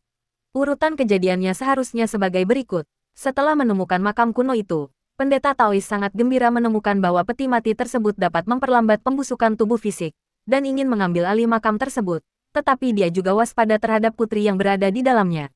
Jadi, dengan memanfaatkan roh-roh pendendam di dalam benda-benda keramat yang tertidur di siang hari, ia menghasut Wang Xiaor untuk mencuri benda-benda keramat itu dari makam. Dengan cara ini, sang putri, setelah mengetahui bahwa benda-benda keramat itu telah dicuri, akan dengan marah mengejar pencuri tersebut. Di sisi lain, benda-benda keramat itu seperti roh penjaga, dan tanpa menyingkirkan ketiga roh pendendam yang menakutkan itu, ia tidak berani tinggal di makam itu untuk waktu yang lama. Begitu sang putri pergi, dia langsung memasuki makam kuno dan menempati peti mati. Namun, ada kelemahan fatal dalam teori ini. Setelah sang putri mengetahui bahwa tempat tinggi itu telah direbut, mengapa dia tidak melawan? Sebaliknya, dia tidak berani memasuki makam itu lagi. Memikirkan hal ini, Zhang Yuanxing mendapat ide, meninggalkan ruang makam utama, dan kembali ke ruang depan. Dia berdiri di bawah pintu lengkung lorong bertingkat 3, mendongak, dan memeriksa jimat kertas kuning yang ditempel di dinding. Dalam ilusi yang diciptakan oleh cermin perunggu, jimat kertas kuning itu tidak ada. Dengan kata lain, benda ini baru muncul setelah cermin perunggu meninggalkan makam. Cermin perunggu tidak menyadari keberadaan jimat kertas tersebut. Itulah sebabnya ia tidak muncul dalam ilusi tersebut. Jawaban atas pertanyaan siapa yang menempelkan jimat kertas kuning itu sudah jelas. Itu ditempelkan setelah cermin perunggu dicuri dan sang putri meninggalkan makam kuno tersebut. Zhang Yuanxing memanjat tembok bata yang curam. Jari-jarinya mencengkeram celah di antara batu bata. Dia sepenuhnya mengandalkan jari-jarinya untuk menopang tubuhnya. Sebuah prestasi yang tidak mungkin dilakukan oleh orang biasa. Mendaki ke puncak lengkungan, Zhang Yuanxing menjepit celah di blok bor dengan dua jari, dan mengulurkan tangan lainnya. Dia tidak berani merobeknya secara langsung, tetapi menyentuh jimat kertas kuning itu dengan jari-jarinya. Informasi barang akan ditampilkan. Nama, rune api berkobar. Jenis, jimat. Fungsi, untuk mengusir roh jahat dan melindungi rumah. Deskripsi, jimat yang digambar dengan darah yang diresapi kekuatan Dewa Matahari dapat menekan roh jahat dan melindungi rumah. Catatan, hanya dapat digunakan sekali. Benar sekali. Jimat inilah yang menghalangi putri untuk kembali ke makam. Dan dia hanya bisa berkeliaran di sekitar desa. Untungnya, aku tidak merobeknya barusan. Zhang Yuanxing menarik tangannya dan melompat turun dari tembok. Sepertinya sang putri tidak akan kembali. Jika aku tetap berada di makam kuno ini sampai jam 10 pagi besok, aku bisa membersihkan desa sunyi dan kembali ke dunia nyata. Dengan demikian, ruang bawah tanah desa sunyi telah sepenuhnya dibersihkan. Aku sangat lelah. Aku hampir mati 3 kali semalam. Ini jutaan kali lebih mendebarkan dan seru daripada turnamen. Mengapa aku selalu sial? Aku selalu bertemu dengan ruang bawah tanah yang mengerikan. Zhang Yuanxing sedang dalam suasana hati yang buruk. Namun tak lama kemudian, suasana hatinya memburuk. Karena ia menyadari bahwa ruang bawah tanah yang dimasukinya kemungkinan besar adalah ruang bawah tanah yang sama yang pernah dialami oleh Raja Iblis. Mengingat peringkat tersembunyi Raja Iblis, akan ada lebih banyak lagi ruang bawah tanah mode neraka yang akan datang. Ini semua kesalahan Raja Iblis. Tunggu sebentar. Zhang Yuanxing mengerutkan kening. Jika bersembunyi di makam sudah cukup untuk menyelesaikan level ini, maka secara logis, ruang bawah tanah seharusnya berakhir ketika waktu kemunculan putri berakhir, yaitu pada pukul 4 malam. Karena kita sudah mengalahkan semua bos, tidak ada gunanya untuk tinggal lebih lama lagi. Namun, misi utama di ruang bawah tanah berlangsung selama 24 jam. Jadi setelah fajar, saya harus tinggal di ruang bawah tanah selama 10 jam lagi. 10 jam ini sama sekali tidak ada artinya. Ini keterlaluan. Apakah ini bug? Jika bukan bug, berdasarkan pengalaman saya, ruang bawah tanah ini memiliki misi tersembunyi. Jadi 10 jam ini dikhususkan untuk para penjelajah alam roh untuk menyelesaikan misi tersembunyi tersebut. Ruang bawah tanah bertahan hidup adalah ruang bawah tanah yang tidak diberi petunjuk apapun oleh alam roh. Entah itu misi tersembunyi atau bukan, Anda harus menebak sendiri. Tidak seperti kota Yin Yang, di mana alam roh akan memberi Anda petunjuk begitu misi tersembunyi dipicu. Apa misi tersembunyi itu? Sebuah properti yang tertidur di siang hari. Seorang putri yang tidak bisa pulang. Zhang Yuanxing mengerti, misi tersembunyi ini adalah membantu sang putri mengambil kembali barang-barang tersebut dan membantunya kembali ke makam kuno. Oleh karena itu, pengaturan agar barang-barang tidak aktif di siang hari bertujuan untuk memungkinkan para penjelajah alam roh mencari barang-barang tanpa gangguan. Sepertinya mencari properti juga merupakan tugas yang sulit, tapi tidak apa-apa. Aku punya si konyol kecilku. Zhang Yuanxing menjadi semakin percaya diri saat memikirkannya, matanya berbinar. Selain itu, hal ini sejalan dengan gaya antusias. Dan jujurnya, setelah mengambil keputusan, Zhang Yuanxing duduk di sudut ruangan luar, bersandar pada dinding bata, dan memejamkan mata untuk beristirahat sejenak. 3 jam kemudian, Zhang Yuanxing, yang sedang tidur setengah sadar, terbangun, mengenakan sepatu dan samerahnya, berjalan menyusuri dinding bata yang curam, memasuki pintu masuk lubang perampok makam di atas, lalu memanjat keluar dari tanah melalui lubang tersebut. Di luar sudah terang benderang, lembah ini subur dan hijau, dengan puncak-puncak menjulang tinggi dan hutan lebat di kedua sisinya.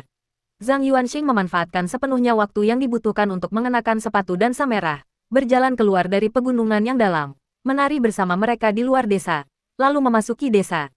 Sama seperti saat saya datang kemarin, desa yang terpencil dan bobrok itu sunyi, tanpa suara manusia, tetapi juga tanpa bahaya apapun.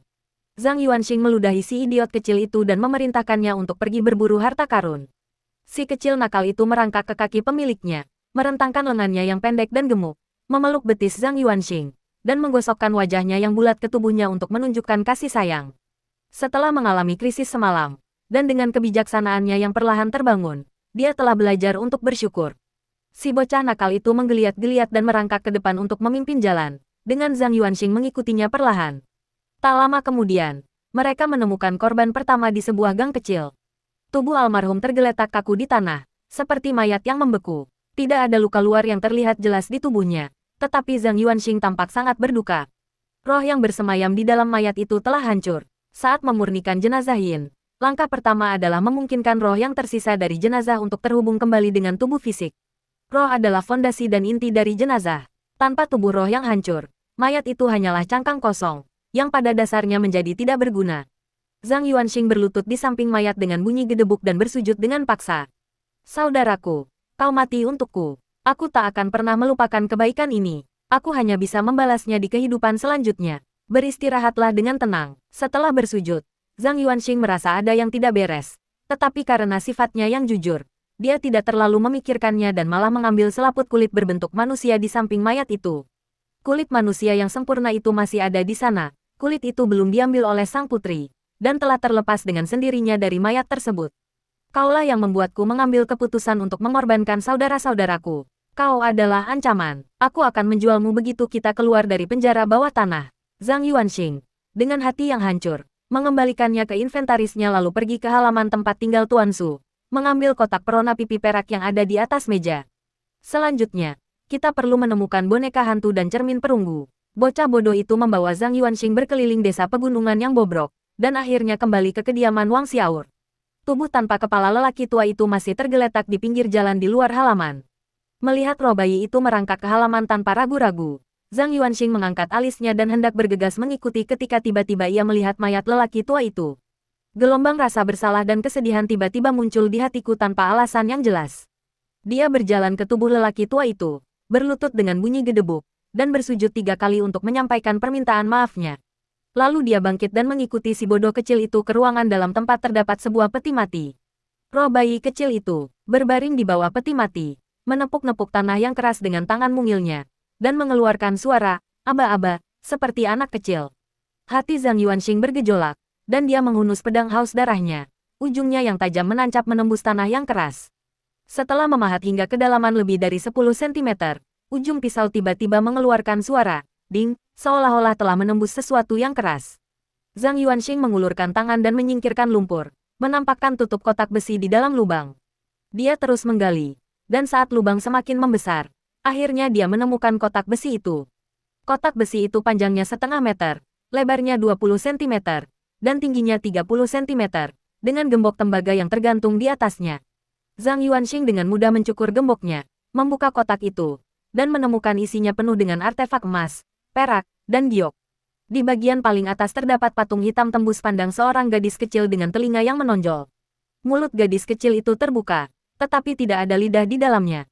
Di samping patung itu terdapat cermin perunggu bundar seukuran telapak tangan, berwarna keabu-abuan, dengan ukiran burung phoenix di bagian belakangnya. Matanya berupa 2 batu permata merah. Zhang Yuanxing membalik cermin perunggu itu dan melihat dirinya sendiri di dalamnya, tetapi wajahnya tidak muncul di cermin. Ini adalah cermin yang tidak memantulkan orang. Sambil memegang kedua benda tersebut, setelah menunggu beberapa saat, informasi benda tersebut muncul. Nama, boneka Yin Yu. Jenis, kerajinan tangan. Fungsi, kepemilikan. Deskripsi awalnya. Ini adalah sepotong giok yin, yang dipelihara selama 100 tahun di tempat yang sangat yin. Giok ini secara tidak sengaja diperoleh oleh seorang gadis kecil yang kesepian. Gadis itu membawa giok yin tersebut untuk waktu yang lama, dan secara bertahap energi yin memasuki tubuhnya, yang menyebabkan kematiannya. Rohnya menyatu dengan giok yin, berubah menjadi sebuah patung. Catatan 1. Roh di dalam giok yin mendambakan permainan. Siapapun yang menolak bermain dengannya akan dirasuki. Kerasukan ini tak terhindarkan dan tak terhentikan, dan roh tersebut tidak dapat sepenuhnya dimusnahkan. Catatan 2. Ayo main game. Aku mau jadi orang ketiga. Hehe gelombang. Zhang Yuanxing menatap tak percaya. Bergumam, aturan, alat peraga terkait aturan. Item dengan deskripsi seperti, tidak dapat melakukan XX, atau, tidak dapat melakukan XX, dalam atributnya adalah item berbasis aturan. Hanya hal-hal yang berbasis aturan yang bisa begitu mendominasi, karena aturan adalah aturan dan tidak dapat diubah. Boneka hantu memiliki fungsi yang sangat sederhana, tetapi memang merupakan item yang berbasis aturan. Sebenarnya, ketika Zhang Yuanxing mengetahui bahwa dibutuhkan 3 orang untuk menghindari bahaya boneka hantu, dia memiliki firasat bahwa itu mirip dengan aturan sepatu merah. Kamu harus menari untuk melanggar aturan dan menghindari kejaran. Zhang Yuanxing secara naluriah, tanpa sadar, dan bertentangan dengan sifat jujurnya, ingin menambahkan boneka hantu itu ke inventarisnya dan menyimpannya untuk dirinya sendiri. Ding, item ini tidak dapat dikumpulkan. Ini milik sang putri, aku tidak bisa menerimanya. Zhang Yuanxing merasa malu selama beberapa detik, lalu melihat informasi barang untuk properti kedua. Nama, cermin hantu. Tipe, cermin. Fungsi, mempesona. Wahyu gaib.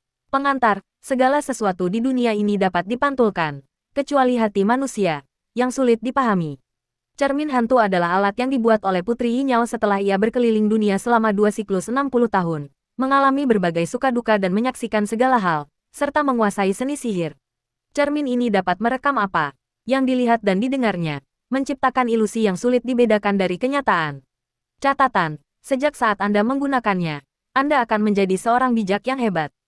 Seorang bijak yang hebat, apakah ini dianggap sebagai harga yang harus dibayar? Karena ia tidak menjadi pemilik benda tersebut, Zhang Yuanxing tidak dapat merasakan makna spesifik dari harga yang harus dibayar untuk sang bijak agung. Namun, semua itu tidak penting. Mengembalikan properti panggung kepada Putri Malang itu jauh lebih penting. Dia menemukan sebuah keranjang bambu di aula luar, memasukkan ketiga properti itu ke dalamnya, dan meninggalkan rumah batu Wang Xiaor dengan keranjang tersebut, menuju ke belakang. Saatnya menyelesaikan misi tersembunyi dan mengakhiri penjelajahan ruang bawah tanah. Zhang Yuanxing, sambil membawa keranjang bambu, kembali ke makam. Ia memasuki ruang makam melalui lorong sempit, mengambil 3 penyangga dari keranjang bambu, menempatkannya dengan rapi di ceruk, lalu berbalik untuk pergi. Setelah melangkah beberapa langkah, dia tiba-tiba berhenti, menatap keranjang bambu di tangannya, dan sebuah pertanyaan muncul di benaknya. Mengapa saya harus membawanya? Bukankah dia terlalu jujur? Zhang Yuanxing meninggalkan ruang makam utama sambil membawa keranjang bambu, melewati lorong sepanjang 6 meter, dan tiba di ruang luar. Ia pertama-tama menyingkirkan keranjang bambu, lalu melompat di tempat, dengan mudah melompat setinggi 2 meter, dan mengambil kertas kuning yang ditempel di dinding batasan Quan Sanfu. View gelombang, jimat kertas itu terbakar secara spontan, mengeluarkan nyala api berwarna keemasan pucat. Zhang Yuanxing tidak berani menjilat api seperti itu, jadi dia segera melepaskannya, membiarkan jimat kertas itu jatuh ke tanah dan berubah menjadi abu. Selesai, kami akan kembali dalam 4 jam. Mari kita kembali ke desa. Zhang Yuanxing mengenakan sepatu dansa merahnya, dan tanpa lupa mengambil keranjang bambunya. Ia berjalan seolah di tanah datar di dinding bata yang curam dan merangkak masuk ke dalam lubang di puncak makam. Beberapa menit kemudian, dia kembali ke pintu masuk desa dan diam-diam menunggu pukul 10 tiba. Menunggu 24 jam berakhir. Ruang bawah tanah desa sunyi sangat sulit. Hadiahnya pasti banyak, kan? Aku penasaran apakah aku bisa mendapatkan ketiga item itu sebagai hadiah. Hadiah apa saja yang ada untuk misi tersembunyi. Namun, jika Anda memiliki panduan strategi, ruang bawah tanah tingkat A ini sebenarnya tidak sulit sama sekali. Setelah memasuki alam roh, langsung menuju makam kuno, bersembunyi di sana selama 1 malam. Lalu keluar keesokan harinya untuk mengumpulkan item dan membawanya kembali ke makam kuno. Itu akan memungkinkan Anda untuk menyelesaikan ruang bawah tanah dengan sempurna. Aku tidak tahu apakah misi tersembunyi itu terus diperbarui atau hanya tersedia sekali. Aku harus menunggu dan melihat apa hadiahnya setelah misi selesai, pikir Zhang Yuanxing dalam hati, tampak tenggelam dalam pikirannya. Sebagai contoh, misi tersembunyi di kota Yin yang akan memberikan hadiah berupa jubah Yin Yang. Karena item ini unik, misi tersembunyi di kota Yin yang hanya dapat diselesaikan sekali. Namun Zhang Yuanxing tahu bahwa tidak semua misi tersembunyi seperti itu. Beberapa misi tersembunyi ada untuk meningkatkan poin pengalaman para penjelajah alam roh. Para penjelajah alam roh yang mampu mengungkap misi tersembunyi akan diberi hadiah berupa poin pengalaman lebih banyak, sehingga memperlebar kesenjangan kecepatan naik level antara mereka dan pemain biasa. Karena tidak ada hal lain yang lebih baik untuk dilakukan, Zhang Yuanxing kembali menelusuri informasi ruang bawah tanah tersebut. Ngomong-ngomong, kejadian ini menyebutkan Dewi Gunung Sandao. Orang tua dan putri itu berasal dari garis keturunan yang sama. Tidur orang tua dan tidur putri itu tampaknya agak mirip. Setelah hidup selama 2 siklus 60 tahun, sang putri mendekati akhir hayatnya. Mengetahui bahwa ia tidak dapat memperpanjang umurnya di zaman akhir Dharma, ia mengikuti teladan gurunya dan menggunakan metode rahasia untuk tertidur lelap dan bertahan hidup. Tidak, kondisinya berbeda dari Nyonya Gunung Sandao. Orang tua itu memberi saya kesan seperti orang hidup, tetapi sang putri telah sepenuhnya berubah menjadi mayat Yin. Dia telah memurnikan dirinya menjadi entitas Yin abadi. Peti mati itu pasti merupakan bagian yang sangat penting dari rencananya, sehingga dia hanya bisa meminjam peti mati giok milik lelaki tua itu. Cek, seandainya aku bisa mempelajari metode mengubah diriku menjadi mayat Yin ini, kualitas mayat Yin yang kubuat di masa depan akan jauh melampaui pengembara malam lainnya. Sejauh yang kita ketahui, kelompok kultivator terakhir ada di dinasti Ming. Kultivasi sama sekali tidak mungkin dilakukan di dinasti Qing.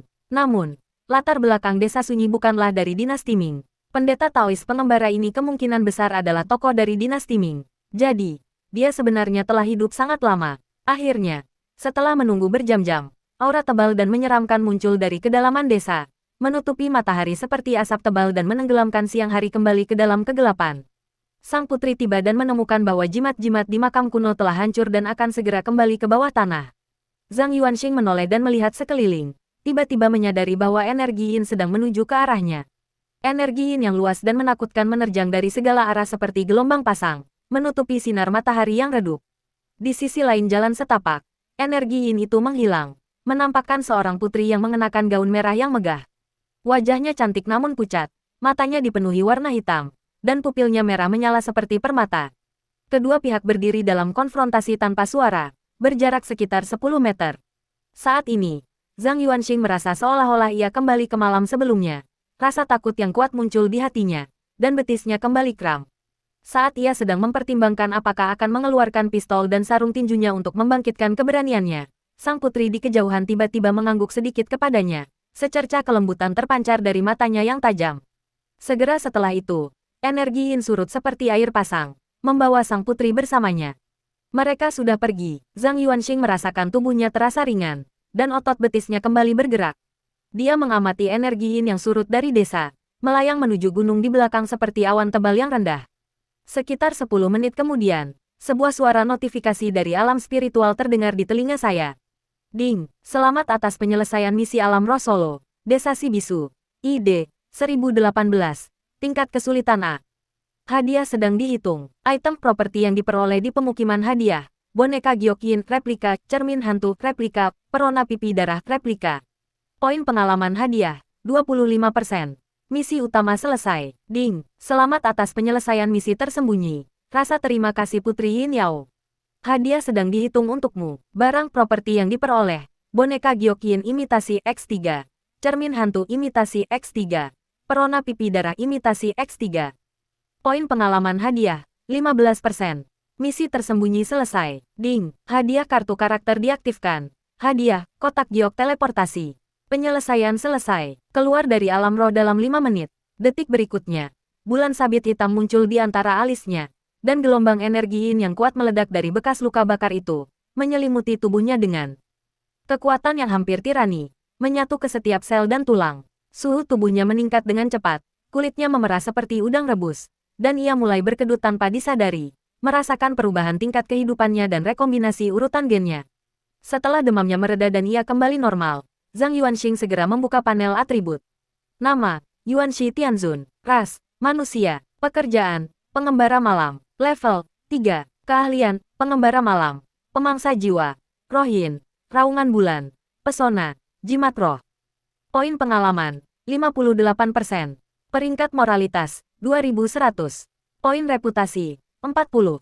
Dengan poin pengalamannya mencapai 58%, Zhang Yuanxing jelas merasakan peningkatan yang signifikan dalam kekuatan fisik, tenaga, dan energi spiritualnya.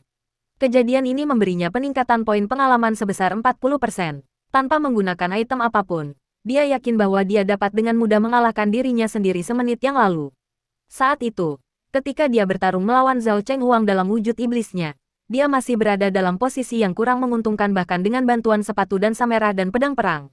Seandainya saya memiliki pengalaman seperti sekarang, saya pasti tidak akan berada dalam keadaan yang menyedihkan seperti ini. Akhirnya saya benar-benar mencapai level teratas tier 3, sepenuhnya berkat usaha saya sendiri. Zhang Yuanxing segera membuka inventarisnya untuk memeriksa barang-barang yang didapatkan sebagai hadiah dari misi tersebut.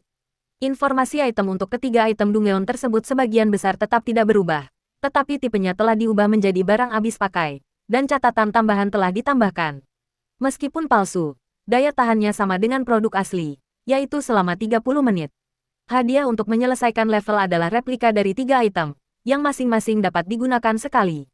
Namun, misi tersembunyi akan mendapatkan rasa terima kasih dari sang putri, yang meningkatkan jumlah penggunaan replika menjadi 3 kali.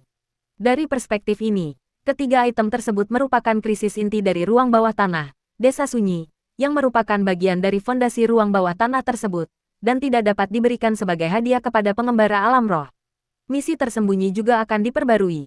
Instansi alam roh ini adalah instansi yang tidak akan berubah, atau lebih tepatnya, tingkat kesulitannya tidak akan berkurang, tetapi hanya akan meningkat. Item-item di dalam Dungeon tidak akan berkurang, dan tingkat kesulitannya tidak akan pernah diturunkan. Namun, jika Zhang Yuanxing meninggal di sini, sepatu merah akan menjadi krisis besar bagi Desa Sunyi, dan Dungeon tersebut mungkin akan ditingkatkan ke peringkat S.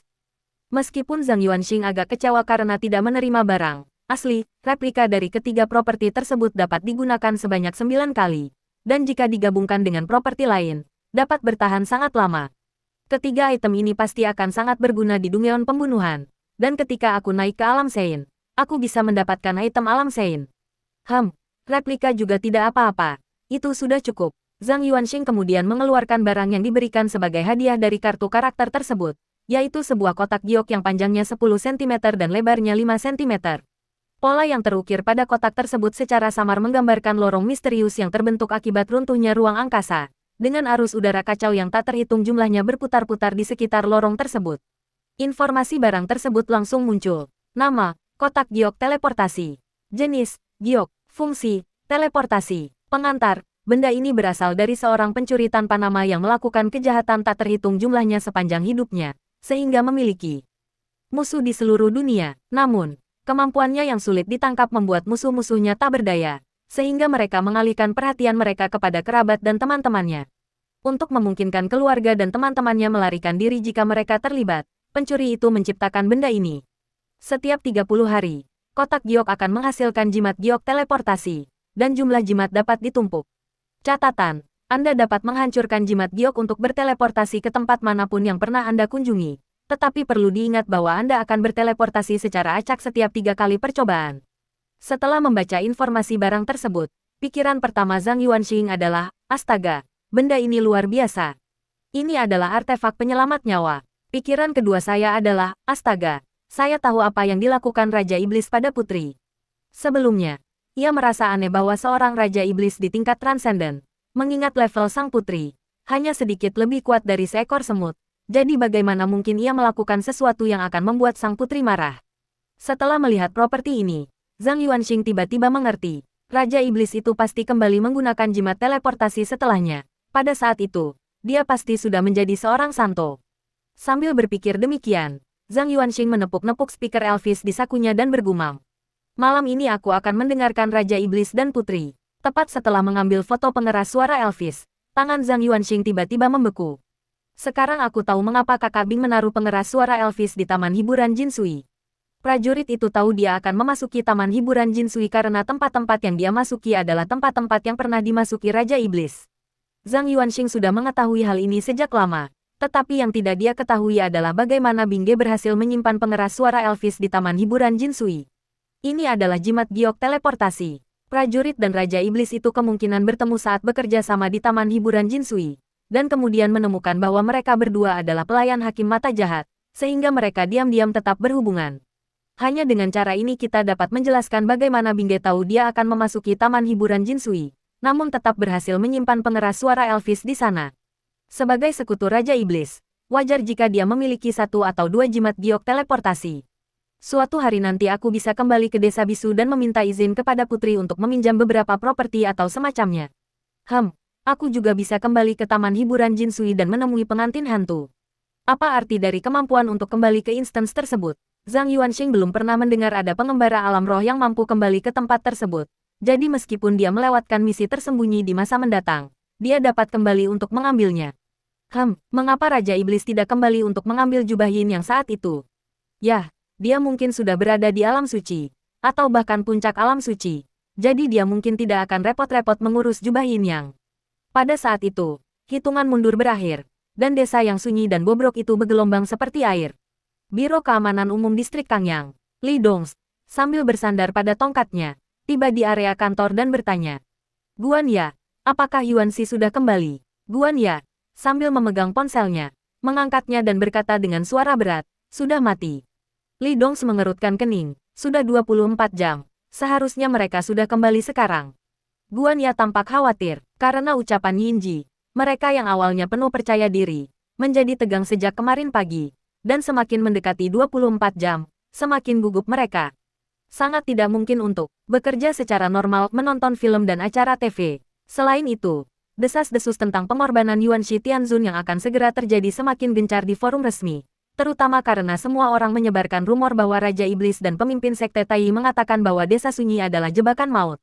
Meskipun pernyataan resmi membantah rumor di forum tadi malam, tidak ada yang mempercayainya dan bahkan mengejek pernyataan resmi tersebut karena menyebarkan rumor.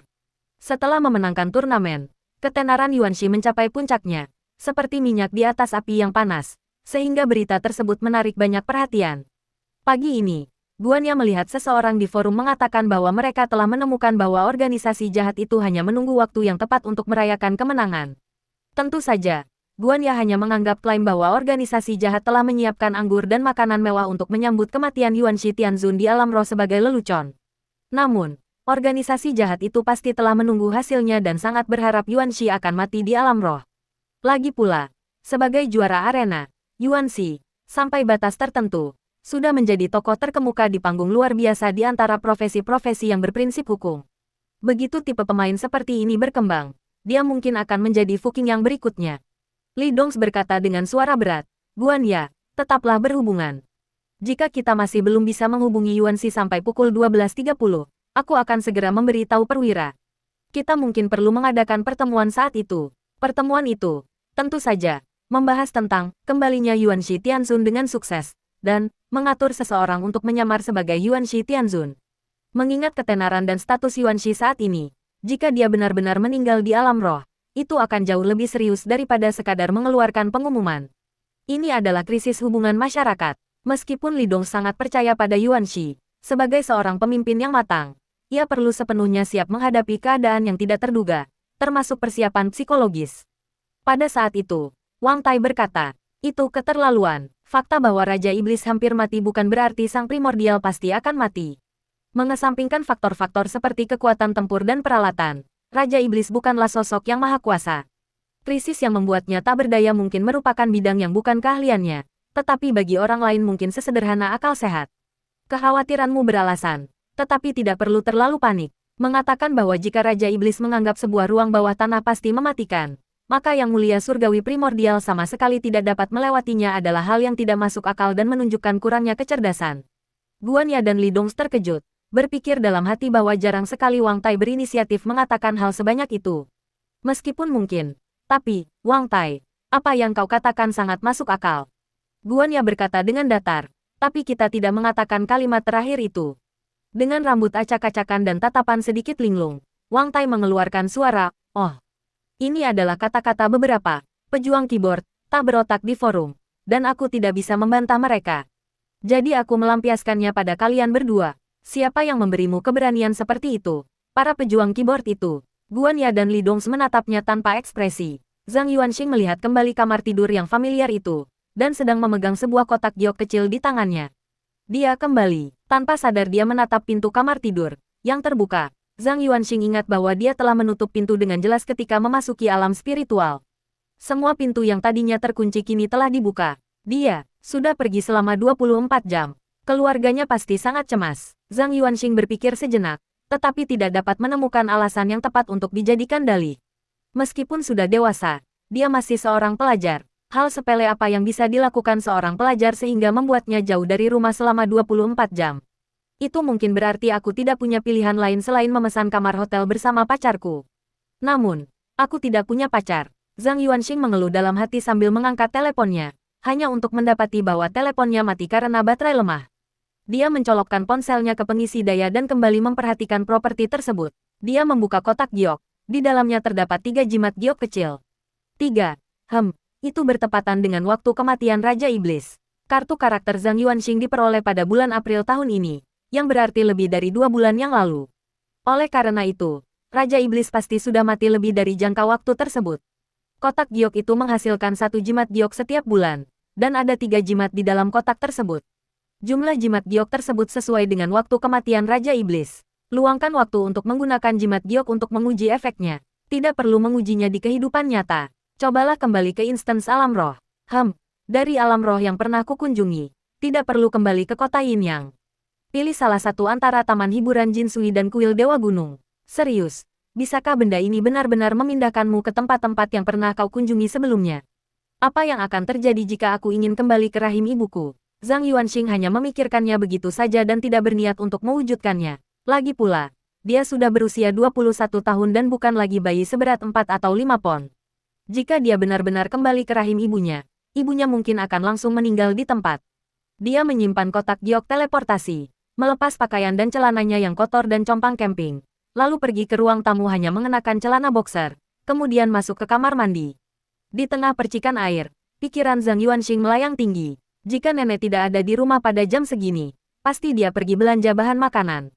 Di usianya yang sudah lanjut, bagaimana mungkin dia bisa makan setelah cucu kesayangannya hilang selama 24 jam?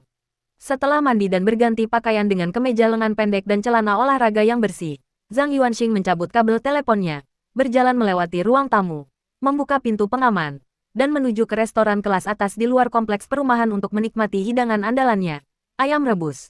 Dia belum makan selama 24 jam dan kelaparan. Begitu Zhang Yuanxing membuka pintu keamanan, dia melihat bahwa pintu keamanan di seberangnya juga terbuka, dan seorang pria parubaya mengenakan celana pendek pantai dan kemeja lengan pendek pantai keluar, memancarkan aura flamboyan. Hei, Motoko yang bodoh, kau tampak seperti belum tidur sama sekali, menyeret tubuhmu yang benar-benar lemas itu. Ketika sang paman bertemu dengan penerus, dia langsung melantunkan rap yang ditulis dengan buruk. Lalu dia terkekeh dan berkata, akhirnya kau mengerti. Kau tahu harus mencari pacarmu dan memesan kamar hotel. Pamanmu sangat senang. Zhang Yuanxing menatap pamannya yang diselimuti bunga, lalu berkata dengan kesal. Paman,